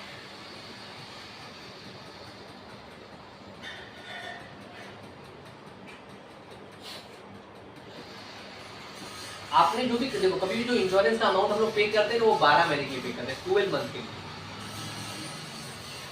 ओके, इसको समझने के लिए मैं थोड़ा सा आपको थोड़ा सा डिटेल कन्वर्सेशन जाएगा, तो 2-3 मिनट जाएगा, समझिए जरा।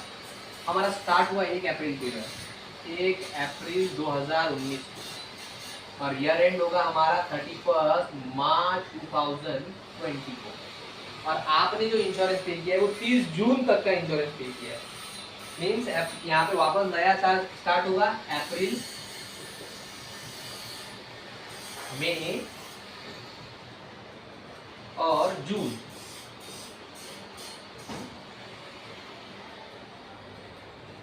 आपने जो इंश्योरेंस पे किया वो कहां तक पे किया? 30 जून तक। अगर मैं यहां से यहां तक आऊं तो 3 महीने होते हैं जहां पे मेरा ईयर एंड होता है, क्योंकि 31 मार्च को मेरा ईयर एंड हो जाएगा ना।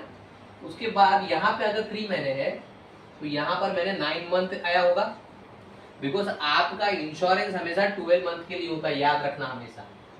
जो इंश्योरेंस का पेमेंट होता है वो कितने मंथ के लिए होता है? 12 मंथ के लिए होता है। वो ऐसा नहीं कि 15 महीने के लिए आप ईएमआई लेंगे, ऐसा कभी नहीं होता है। आपका जो इंश्योरेंस का पेमेंट होता है, प्रीमियम होता है, वो 12 मंथ का ही होता है। तो यहाँ पे अगर 3 महीने मीन 30 जून तक का इंश्योरेंस मैंने पे किया है तो यहाँ पर 3 मंथ जा रहा है। तो यहाँ पर हमारे जो अकाउंटिंग ईयर है 19-20 उसमें कितने मंथ आ रहे होंगे? बिकॉज यहाँ पे अगर 3 हो गए तो 3 माइनस 2 है तो 9 मंथ हो गए। तो आपने जो इंश्योरेंस है वो यहाँ पर सिर्फ 9 मंथ यूज किया है। 9 मंथ यूज किया है। तो अकाउंट कहता है कि तो फिर 9 मंथ का ही एक्सपेंस यहाँ पर दिखाओ। ये 3 महीने का एक्सपेंसेस अगले अकाउंटिंग ईयर में दिखाओगे, 20-21 में, 2021 में यहाँ पे नहीं दिखा सकते। और आपने जो ये इंश्योरेंस का अमाउंट दिया है यहाँ पर 1480 रुपीज, वो पूरा अमाउंट लिख दिया, ये 3 महीने का भी यहाँ पर डाल दिया है। तो जो ये 3 मंथ था आपके लिए वो प्रीपेड था। अब ये जो 3 मंथ प्रीपेड आपने ढूंढ लिया है, जैसे अप्रैल मई जून, वो इसमें से माइनस करना पड़ेगा, आपको हटाना पड़ेगा इसमें से 1480 में से।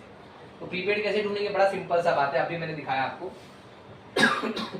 कि 1480 आपने कितने मंथ के लिए पे किया है? 12 मंथ के लिए। तो आपको पर मंथ का मिल जाएगा। अगर मैं इसको डिवाइड कर दूं तो, अगर मैं इसको डिवाइड कर दूं 12 से तो मुझे पर मंथ का मिल जाएगा, यस और नो? तो यहाँ पर अगर मैं करूं तो 12 1 जा 12 हो गया, तो यहाँ पर आ गया 2, तो ये हो गया 28, तो 12 2 जा 28 हो गया, है ना? 12 2 जा 24 हो गया, बिकॉज यहाँ पे 28 है तो बचा 4, है ना? तो यहाँ पर कितना हो गया? 4 बच गया, बिकॉज 28 में से आपने 24 माइनस कर दिया तो 4 बच गया, तो ये 40 हो गया। तो 12 3 जा 36 हो गया, तो यहाँ पे वापस 4 बच गया, तो पॉइंट आ जाएगा, है ना? तो फिर अब यहाँ पर पॉइंट चलता ही रहेगा, 3 3 3 3 3 3 3 कंटिन्यूस रहेगा। तो मतलब आपने 123 रुपीज एक्स्ट्रा पे कर दिया है, बिकॉज मैंने कहा था कि 5 या 5 से ज्यादा पॉइंट में हो तब आप राउंड ऑफ करोगे। अगर यहाँ पे 5 या 5 से ज्यादा होता तो मैं यहाँ पे राउंड ऑफ में 4 लेता, बट यहाँ पे ऐसा कुछ नहीं है। तो यहाँ पे सिर्फ मैं आंसर निकालूंगा 123 पर मंथ है, ठीक है मेरा, मुझे पर मंथ मिला। और मेरा प्रीपेड कितने मंथ के लिए था? 3 मंथ के लिए था। तो देखो मैं यहाँ पे 3 मंथ का निकालता हूँ, तो यहाँ पर प्रीपेड, अच्छा ये पॉइंट में आंसर आना तो डिफिकल्ट हो जाएगा, तो एक काम कीजिए, आप ऐसा कर लीजिए, ये ज्यादा बेहतर रहेगा, इसको हटा दीजिए, बिकॉज वो आंसर आपको थोड़ा सही मिलेगा। पॉइंट में है तो 1 रुपया हमारा कम आएगा, तो बेटर है कि हम क्या करें, देखो ऐसा कर सकते हैं हम लोग कि मैं कहूंगा कि मैंने 12 मंथ के लिए इंश्योरेंस का अमाउंट कितना पे किया? 12 मंथ के लिए जो मैंने इंश्योरेंस का अमाउंट पे किया वो 1480 है, देखो ये अमाउंट है। और प्रीपेड कितना मंथ है इसमें से? 3 मंथ है, तो मैं 3 मंथ का ढूंढ लूंगा। मैं कहूंगा कि अगर 12 मंथ का 1480 तो 3 मंथ का कितना? तो वापस वैसे इससे मल्टीप्लाई और बाजू वाले से डिवाइड होगा, तो ये 1480 मल्टीप्लाई बाय 3 और डिवाइड बाय 12 हो जाएगा। थोड़ा यहाँ पे कर लेता हूँ ताकि आपको दिखे, यहाँ पे करता हूँ, ओके, तो यहाँ पे करता हूँ, तो 1480 मल्टीप्लाई बाय 3 और डिवाइड बाय 12, बिकॉज सामने वाले जिससे तीर मारता है उससे मल्टीप्लाई होता है, बाजू वाले से डिवाइड होगा।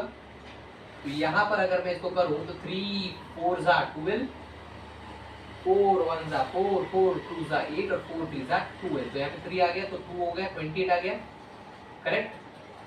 तो 4 8 जा सॉरी 4 7 जा 28,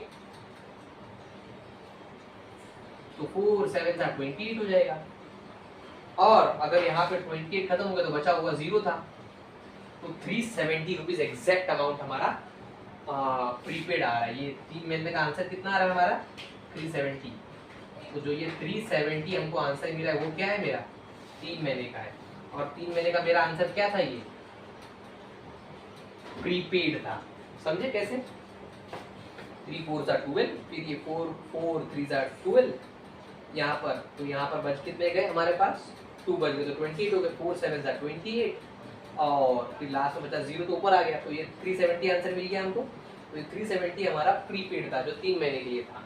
तो अब ये प्रीपेड क्या करना है भैया हमको माइनस कर देना चाहिए बिकॉज हमने एक्स्ट्रा पे कर दिया। अब वो पॉइंट में लेता ना तो यहाँ पर 1 रुपया कम आता इसलिए मैंने ऐसा तरीका अपनाया। तो यहाँ पर ये देखो इधर लेस प्रीपेड 370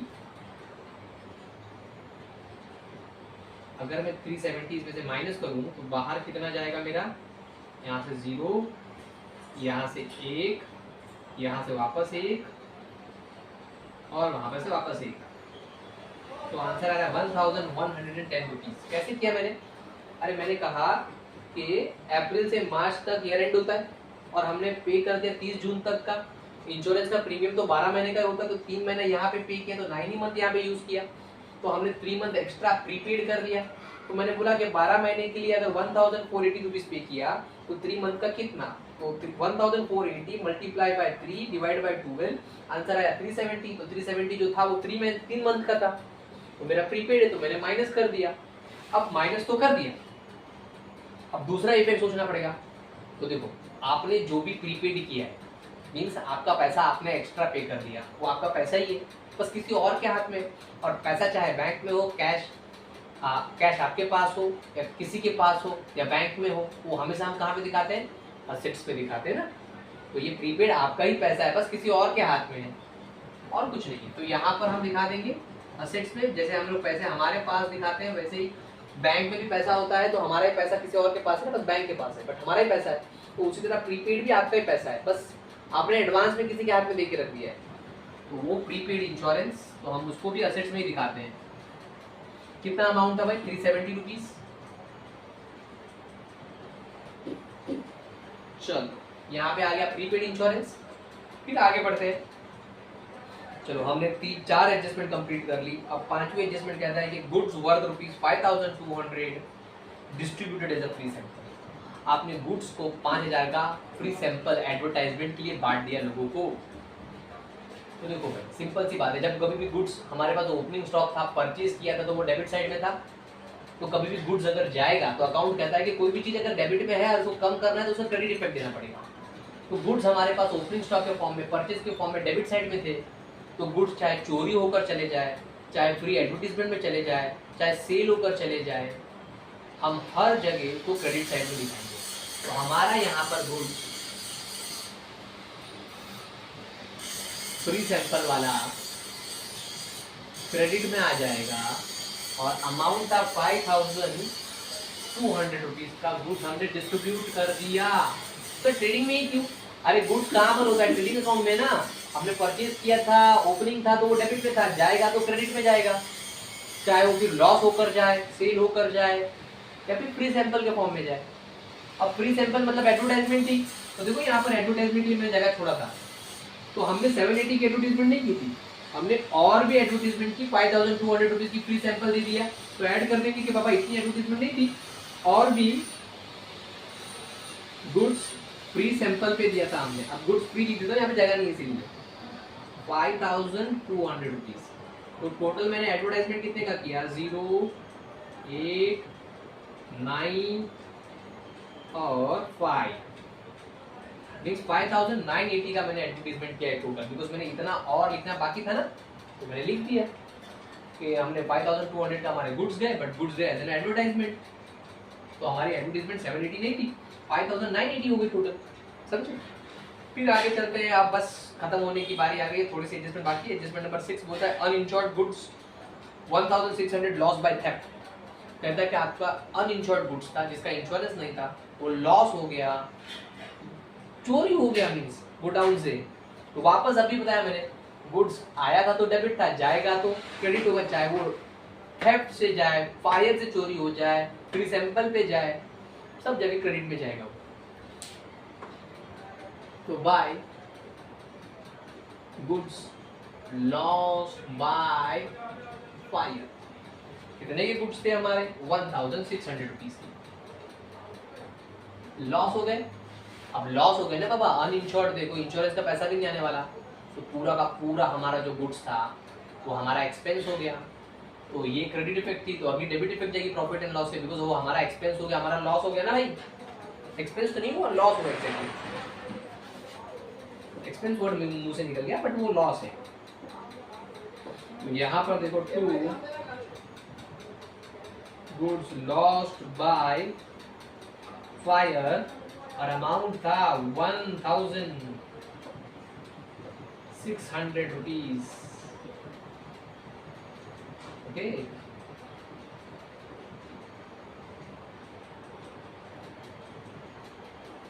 ठीक है आगे बढ़ता हूं मैं। तो दो इफेक्ट हो गए ना, एक क्रेडिट और एक डेबिट हो गई, गुड्स गया और यहाँ पर लॉस हो गया। नेक्स्ट फिर कहता है provide 2500 for further bad debts and maintain 5% RDD. बोलता है कि आप सबसे पहले 2500 का बैड डेट दे दो। तो आपका जो डेटर था कब से बैठा था आराम से, उस पे हमारे बैड डेट्स हो गए हैं, मतलब वो पैसे डूब गए हैं, नहीं आने वाले। 2500 रुपीज बोलता है नहीं आएंगे आपके पैसे, कोई बात नहीं, खा गए मेरे पैसे उन लोग। तो हम लोग इसको 2500 को माइनस कर देंगे। तो 2500 रुपीज अगर मैं माइनस करता हूँ, इधर कॉलम में लिखूंगा, क्यों? क्योंकि ऊपर एक और एडजस्टमेंट है ना, इसीलिए। तो 0 0 यहाँ पर आ गया 1, यहाँ पर 11 हो गए, तो 11 में दोगे तो 9, वेरी सॉरी गड़बड़ हो गई, हाँ 11 हो गए, तो यहाँ पे 9 और एक इधर बचा हुआ है, तो 19,100 रुपए अभी भी आने के चांसेस है। तो ये बैड डेट हो गया। ये बैड डेट कहाँ से मिला भाई? एडजस्टमेंट से मिला ना, एडिशनल इन्फॉर्मेशन से मिला, नीचे इन्फॉर्मेशन जो लिखी हुई उसमें से मिला ना।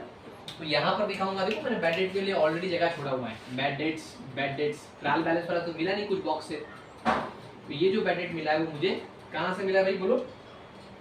एडजस्टमेंट से मिला है। तो यहाँ पे लिख दूंगा ए फॉर एडजस्टमेंट।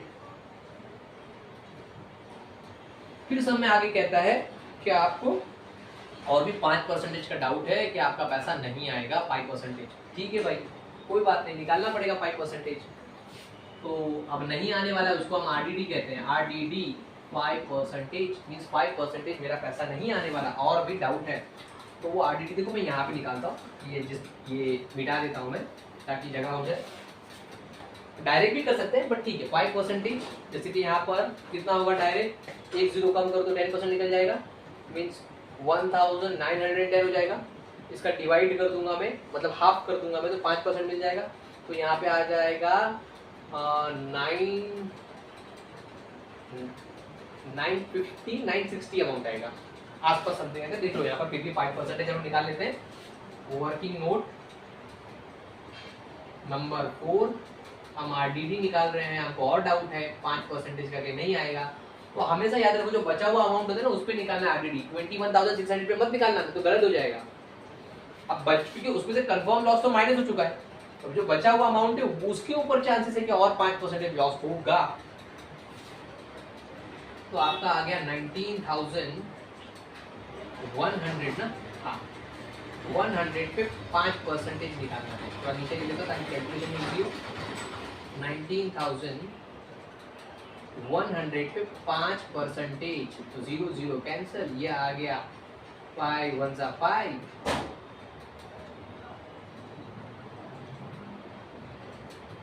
19,100 हाँ बराबर। तो 5 1 5, उसके बाद 45, तो यहाँ पर आ गया 5 4 ऊपर आ गए, तो ये आ गया 5 1 5 और ये 4। ओके, मैंने 960 बोला था, ये 955। कैलकुलेशन कर लेना अच्छी बात है, ज़्यादा बेहतर है, सटीक आंसर मिल जाएगा। बिकॉज राउंड फिगर होता तो जल्दी निकल जाता, 10% बोला होता तो बिकॉज 10% आपका कितना आ रहा था? हाँ बराबर है 1910 रुपीज आ रहा था, तो उसका आधा होगा ना, बराबर है। तो 955 आपका 5% आरडीडी है। तो आपको डाउट है 5% आपका और पैसा नहीं आएगा, तो माइनस कर देंगे। तो हमारा आंसर कितना आया था? 955 रुपीज का और डाउट है कि नहीं आएगा। That is called RDD। तो मैं माइनस कर दूंगा, तो 10 में से 5 निकालो तो 5, 9 में से 5 निकालो तो 4। अब यहाँ पे 1 था तो चला गया तो वापस 0 हो गया, तो 10 ले लिए, तो यहाँ पे बचा 1, करेक्ट। यहाँ पे बचे 8 और 1 का 1, तो अभी 18,145 पैसा आएगा, ऐसा मानना है मेरा मतलब सम ने जैसा बना के दिया। अब ये आरडीडी की दूसरी इफेक्ट भी होगी 955 की, करेक्ट। तो ये कहां पर जाएगी हमारी, ये हमारी जाएगी, देखो यहाँ पे आरडीडी ऑलरेडी लिखी हुई है, ए फॉर एडजस्टमेंट, तो ये एडजस्टमेंट से मिला ना, तो यहाँ पे जाके लिख देंगे कितना अमाउंट था 955।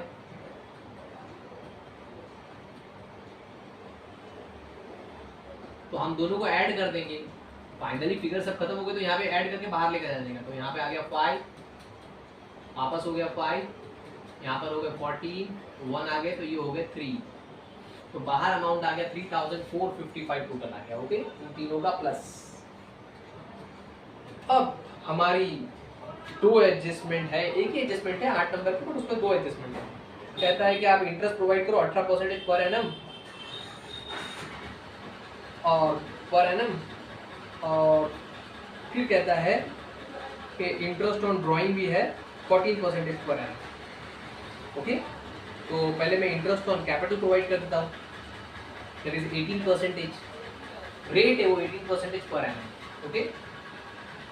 तो मैं यहाँ पर वो इंटरेस्ट का एडजस्टमेंट करने के लिए मैं ये प्रीपेड का इंश्योरेंस का माइनस इरेज कर देता हूँ, ताकि वहाँ पे स्पेस हो जाए। काफी बड़ा सम था, मैं भी थक चुका हूँ और आप भी आई थिंक थक चुके होंगे, बट कोई बात नहीं। अब लास्ट है वर्किंग नोट नंबर 5, हम लोग को इंटरेस्ट ऑन कैपिटल निकालना है। देखो कभी भी कैपिटल का इंटरेस्ट साल भर का निकलता है, ठीक है, तो साल भर में बिजनेस में पैसा यूज किया है ना। तो सबसे पहला सागर है, तो सागर का कैपिटल कितना था भाई, जरा देखो 45,000 और 18% पर एनम बोला था ना, तो यहाँ पे इंटू 18 डिवाइड बाय 100, ओके। फिर तो आप एक काम करते हैं, पहले इसका निकाल लेते हैं, 0 0 कैंसिल। अब इसको छोटा कर देता हूँ, तो यहाँ पर छोटा करने में 2 5 और 2 9, ओके। अब 45 है, तो 4 9 45, तो यहाँ पर आ गया 0, तो ये हो गया 900। अब ये 900 मल्टीप्लाई बाय 9 कर दूंगा तो मिल जाएगा मुझे, सिंपल सी है, यस और नो। तो यहाँ पर देखो 9 0 0 9 0 0 9 9 कितना होता है ब्रो, 81 है ना। तो 8,100 का इंटरेस्ट सागर का बनता है, जो सागर को मिलना चाहिए, बिकॉज सागर ने बिजनेस को पैसा दिया और बिजनेस ने ये कैपिटल यूज किया, तो बिजनेस पे करेगा ना, तो बिजनेस के लिए एक्सपेंस हो जाएगा, ओके। अब किसका निकालते हैं, फिर सिमिलरली निकालेंगे सुधाकर का। सुधाकर का capital 35,000 into 18 divide by 100, 0 0 cancel, वही 3 9 2 9 और यहाँ पर आ जाएगा 2 5।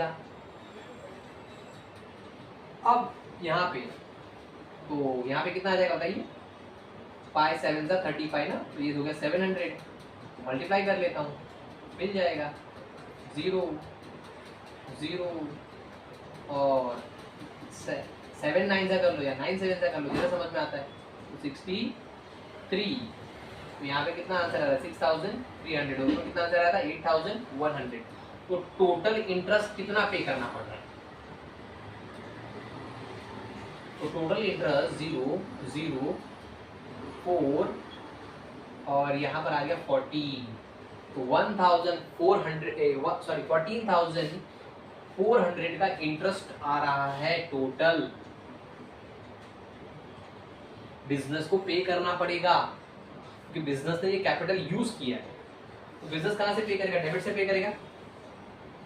अब स्पेस बचाने के लिए, देखो मेरे पास जगह नहीं है ज्यादा, तो स्पेस बचाने के लिए मैं क्या कर रहा हूँ, डायरेक्टली टोटल लिख दे रहा हूँ। तो आप ऐसा दिखाओ, interest on capital that is Sagar और सुधाकर दोनों का अलग भी दिखा सकते हो, इनर कॉलम में फिर टोटल बाहर लेके जा सकते हो, मैं डायरेक्ट दिखा देता हूँ बिकॉज मैंने वहां पे टोटल किया है।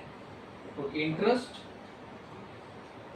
ऑन कैपिटल कितना अमाउंट आया था 14,400। अब ये डेबिट इफेक्ट हुआ, देखो ना प्रॉफिट एंड लॉस में क्यों लिखा, बिकॉज ये फाइनेंशियल एक्सपेंस है, ट्रेडिंग अकाउंट का इससे कोई कनेक्शन नहीं है, फैक्ट्री का थोड़ी है, हमने पैसा लाया था कैपिटल यूज किया बिजनेस में उसका इंटरेस्ट भरे तो ये फाइनेंशियल एक्सपेंस हुआ। वो मेरे इंट्रोडक्टरी लेक्चर में जो फॉर्मेट का पार्ट है उसमें मैंने समझाया है कि सेलिंग एक्सपेंसेस या फाइनेंस एक्सपेंसेस आपको यहाँ पर आते हैं। तो ये 14,000 जाके आप वो पहला वाला लेक्चर भी देख लीजिए, 14,400 रुपीज इंटरेस्ट ऑन कैपिटल आ गया बिकॉज बिजनेस को पे करना पड़ रहा है। अब ये डेबिट इफेक्ट हुआ बिकॉज ये डेबिट साइड वाला है, तो अगला इफेक्ट क्रेडिट होना चाहिए और पार्टनर से रिलेटेड है तो पार्टनर्स कैपिटल में जाएगा। तो देखो ये पार्टनर्स कैपिटल में पहुंचे क्रेडिट साइड में बिकॉज वहां पर था debit interest on capital, short form में लिख रहा हूँ, जगह नहीं है इसीलिए।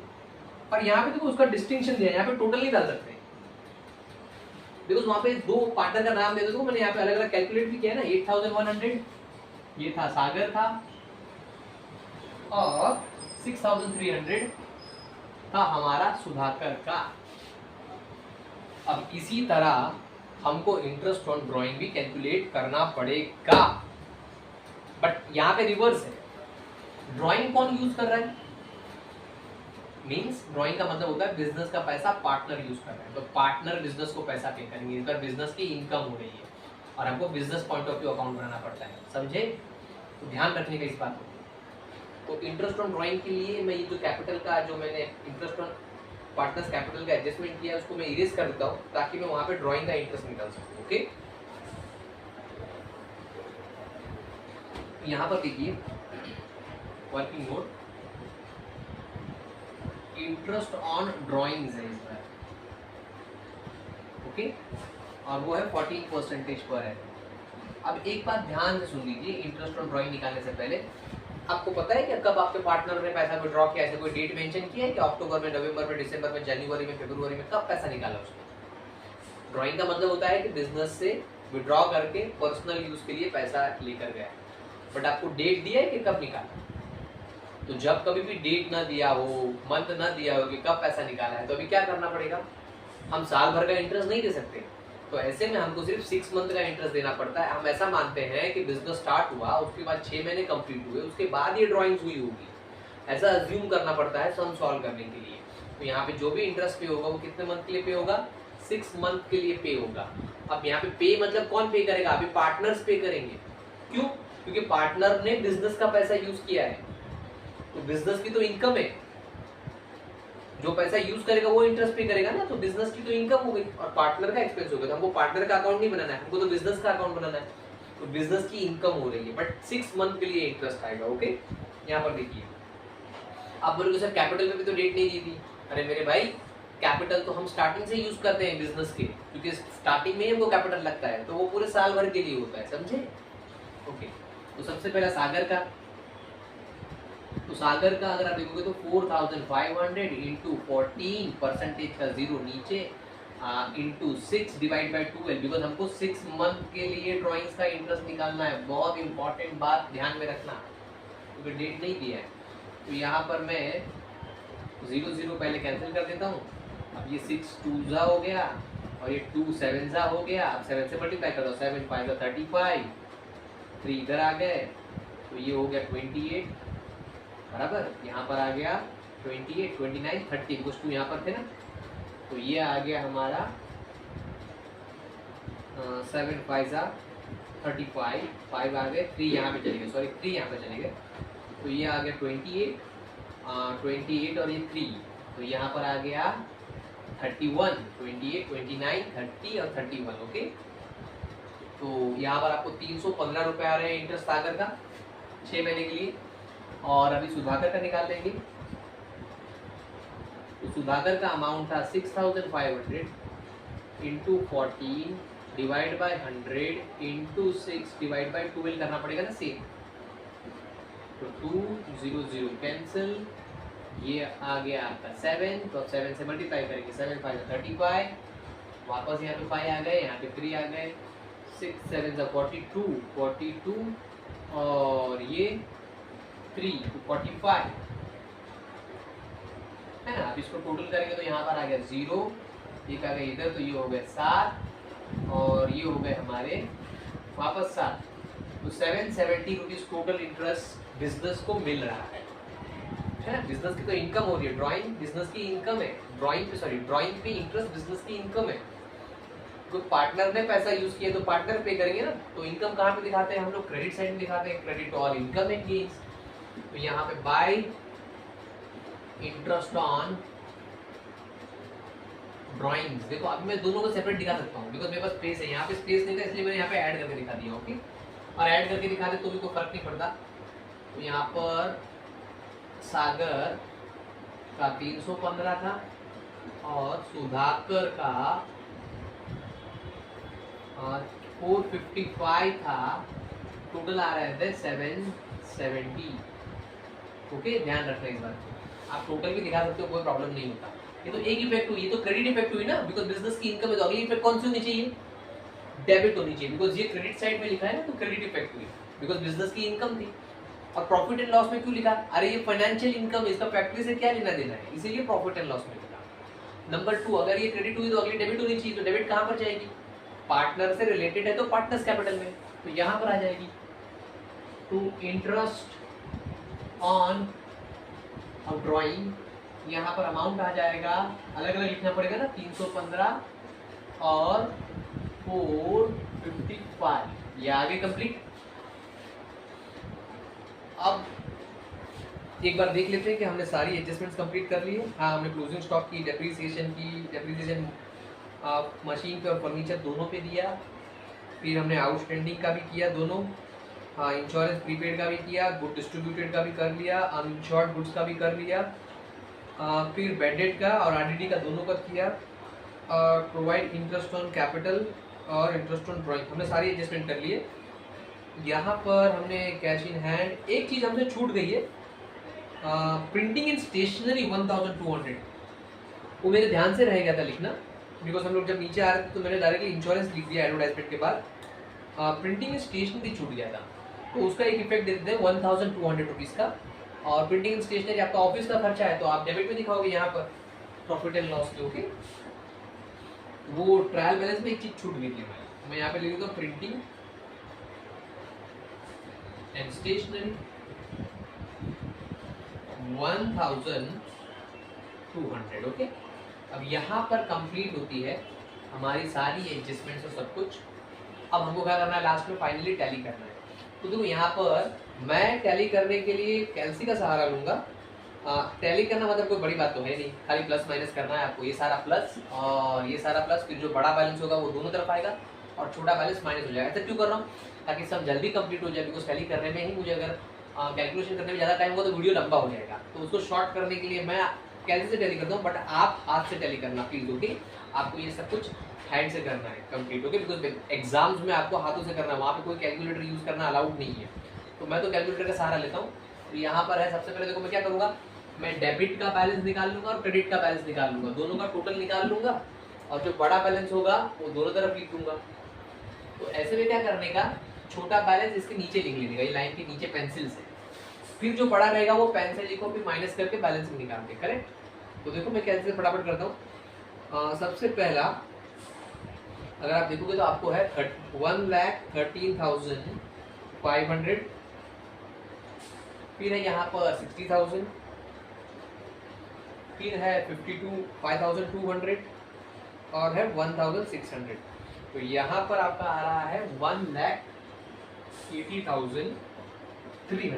देखो मैं पेंसिल से लिखा, मान लो। ओके, आप भी ऐसा पेंसिल से लिखना, मैं पेंसिल तो नहीं लिखा हूँ, मैं तो मार्कर यूज करूँगा, बट आप पेंसिल यूज करना पड़ेगा। फिर यहाँ पे देखते हैं अब डेबिट साइड में 41,247, 41,247, उसके बाद 80,050 रुपीज, 1450, उसके बाद 9483, उसके बाद 2000 और उसके बाद 1117। ओके, एक बार वापस रिपीट कर लेते हैं। मैं 41,247, 80,000 50 रुपीज, 1,450, फिर 9,483, 2,000 और 1,170। ओके, तो यहाँ पर आ रहा है 1,35,347। ओके, अब बड़ा बैलेंस कौन सा? डेफिनेटली क्रेडिट बैलेंस बड़ा है, तो वो दोनों तरफ जाएगा। जो आपका क्रेडिट बैलेंस है वो दोनों तरफ जाएगा बिकॉज वो बड़ा बैलेंस है। तो यहाँ पर 1,80,300 दोनों तरफ चले जाएगा, 1,80,300 और छोटा बैलेंस माइनस हो जाएगा। तो 1,80,300 माइनस 1,35,347। तो यहाँ पर आपको आ रहा है 44,953। ओके, तो ये 44,953 क्या है? ये ग्रॉस प्रॉफिट है, क्योंकि आपका सेल्स ज्यादा है, आपकी इनकम ज्यादा है ना, अभी तो वो बड़ा बैलेंस यहाँ पर आया ना, तो ये आपको ग्रॉस प्रॉफिट कहा जाएगा, जिसको मैं शॉर्ट फॉर्म में जीपी कहते हैं। अब ये ग्रॉस प्रॉफिट यहाँ पे डेबिट में निकला है, तो प्रॉफिट एंड लॉस के क्रेडिट में चला जाएगा। तो यहाँ से डेबिट से क्रेडिट में ब्रॉट डाउन हो जाएगा। यहाँ पर by gross profit brought down 44,953। अब आप सेम वैसे ही करेंगे, यहाँ पे भी टैली करेंगे।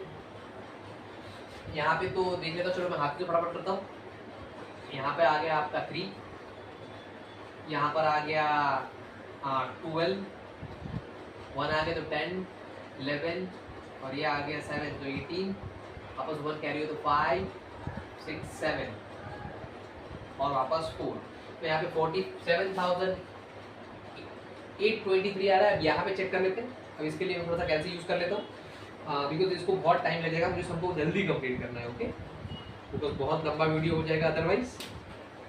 तो देखो यहाँ पर 3455 प्लस 10,000 प्लस 600 प्लस 10,667 प्लस 5980 1110 620 670 1,000 3,000 1,800 1,600 14,400 1,200। एक बार यहाँ पे आ रहा है 56,102 रुपीज टोटल, 56,102। तो यहाँ पे बड़ा कौन सा? ये 47 और ये 56 है, तो 56 बड़ा है ना बाबा, तो 56,102 रुपीज बड़ा है, तो वो दोनों तरफ जाएगा 56,102 रुपीज। अब इस बार आपका एक्सपेंसेस ज्यादा है और इनकम कम है, क्योंकि डेबिट बड़ा है, डेबिट और एक्सपेंसेस एंड लॉसेस, तो आपको लॉस होने वाला है इस बार, जिसको हम लोग कहेंगे नेट लॉस। क्यों? क्योंकि इसके बाद आपको कोई एक्सपेंसेस और इनकम ऐड लेस करने की जरूरत नहीं है। जो भी इसमें आंसर मिलता है प्रॉफिट एंड लॉस, उसको फाइनल कहते हैं। तो अभी हम लोग को माइनस कर दें इसमें से, तो 12 में से 3 गए तो 9 हो गए, यहाँ पे 10 ले लिए तो 10 में से 2 गए तो 8 बचे, यहाँ पे वापस 0 हो गए तो 10 लिए, तो 10 में से 8 गए तो वापस 2 बचे। अब यहाँ पर बचे 5, तो 15 हो गए, 15 में से 7 गए तो हमारे पास बचेंगे, 15 में से 7 गए तो बचेंगे 8 और यहाँ पर 0 हो गया। तो ये आ रहा है आपको 8,289 रुपीज का लॉस हो रहा है आपको। ओके, 8,289 रुपीज का लॉस हो रहा है। अब ये लॉस क्या होगा बाबा? ये लॉस इक्वली डिवाइड हो जाएगा ना, तो मैं इसको डिवाइड कर देता हूँ। Okay, just give me 1 minute और मैं इसको डिवाइड करता हूँ। 47,823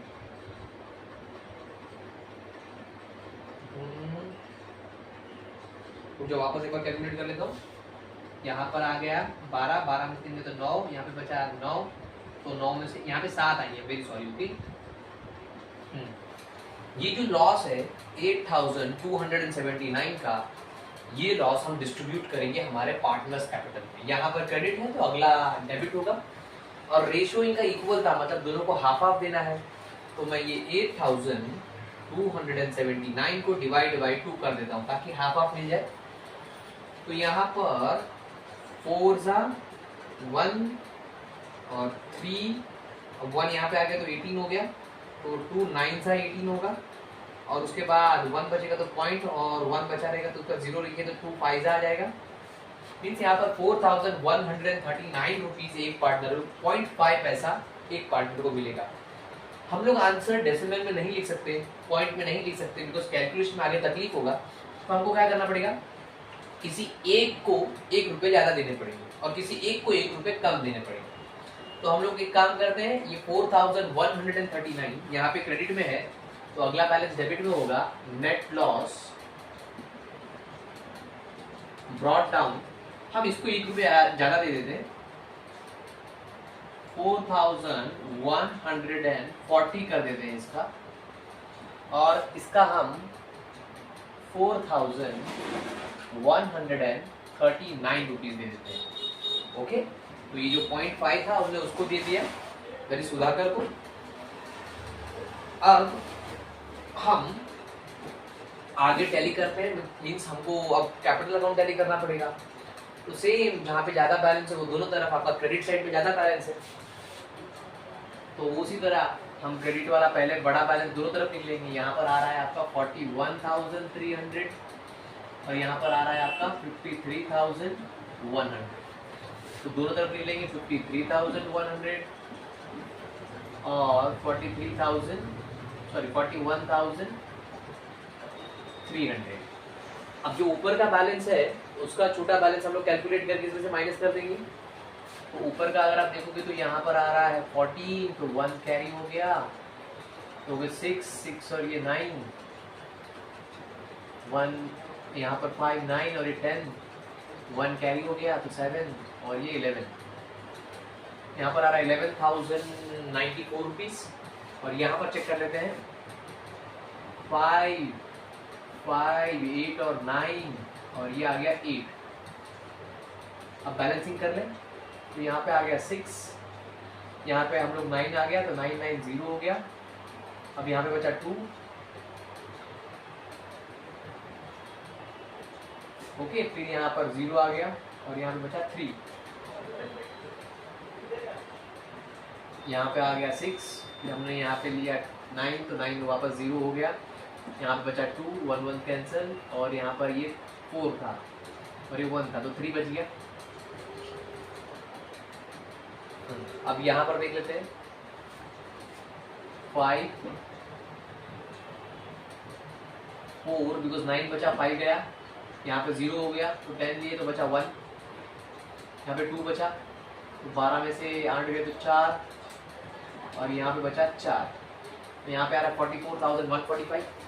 ये आपका बैलेंस कैरी डाउन लिखेंगे, और जो भी आपका बैलेंस कैरी डाउन होता है वो डेबिट से अगला क्रेडिट में जाएगा, फिर कैपिटल अकाउंट जाएगा। क्योंकि लायबिलिटी आपका क्रेडिट बैलेंस होता है, ये डेबिट में निकला है तो अगला इफेक्ट क्रेडिट, लायबिलिटी आपका क्रेडिट बैलेंस होता है, एसेट आपका डेबिट बैलेंस होता है, दिखा नहीं जाता, ये समझना रहता है। ओके, यहाँ पर सागर और सुधाकर 44,145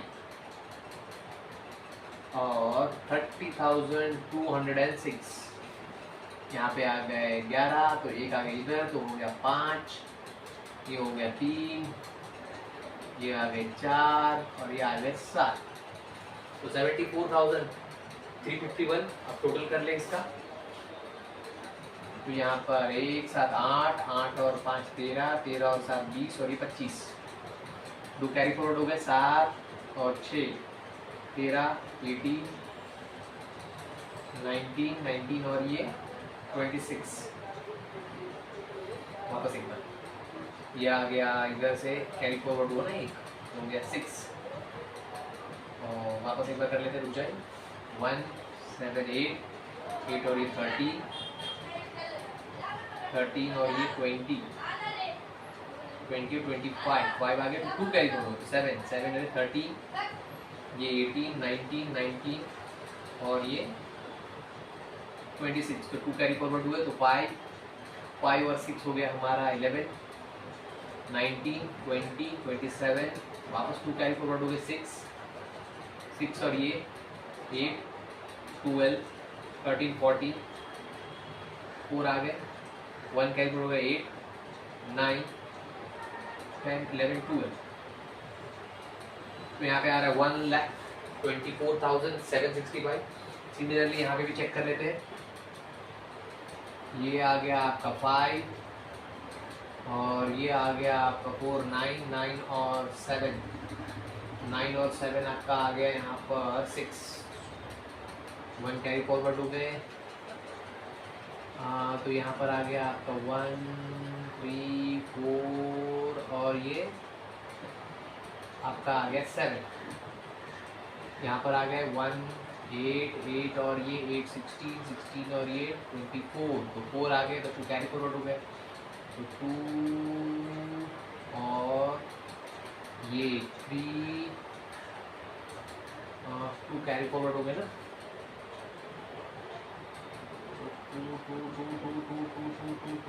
2 वापस एक बार कर लेते हैं, थोड़ा सा आगे पीछे हो रहा है। 5 और यहाँ पर आ गया 9, 9 और ये 16, तो 1 कैरी फॉरवर्ड हो गया, तो ये हो गया 3, 4, 4 और ये 5, 6, 7, 7 हो गए। उसके बाद फोर्थ वाले पे 1, 8, 9, 9 और ये 17, 17 और ये 8 हमारा हो गया 25, 25 और कुछ आगे पीछे हो रहा है, वेट कीजिए 1 मिनट के लिए। 0, 5 और ये 4, 9 और ये 16, तो यहाँ पे 6, 1 कैरी फॉरवर्ड हो गया, तो ये हो गया 1, 3, 4 और 3, 7 हो गए, 1, 8, 8, 8, 8, 8 और 8, 16, 16 और ये 24, तो 4 आगे 2 कैरी फॉरवर्ड हो गए, तो ये 2 और ये 4, 4 और ये 5, 5 और ये 6, 6 और 6, 12। तो 1,24,765 देखिए वहाँ पर भी बैलेंस है। तो यहाँ पर हमारा ये सम कंप्लीट होता है। थोड़ा बड़ा सम था इसलिए मैंने कहीं पर कैलसी का इस्तेमाल किया था, बट आपको कैलसी इस्तेमाल नहीं करनी है, याद रखना आपको हैंड कैलकुलेशन करना है। प्लीज़ ये सम को किसी आपके दूसरे दोस्तों के साथ भी शेयर कीजिए। Thank you so much, bye.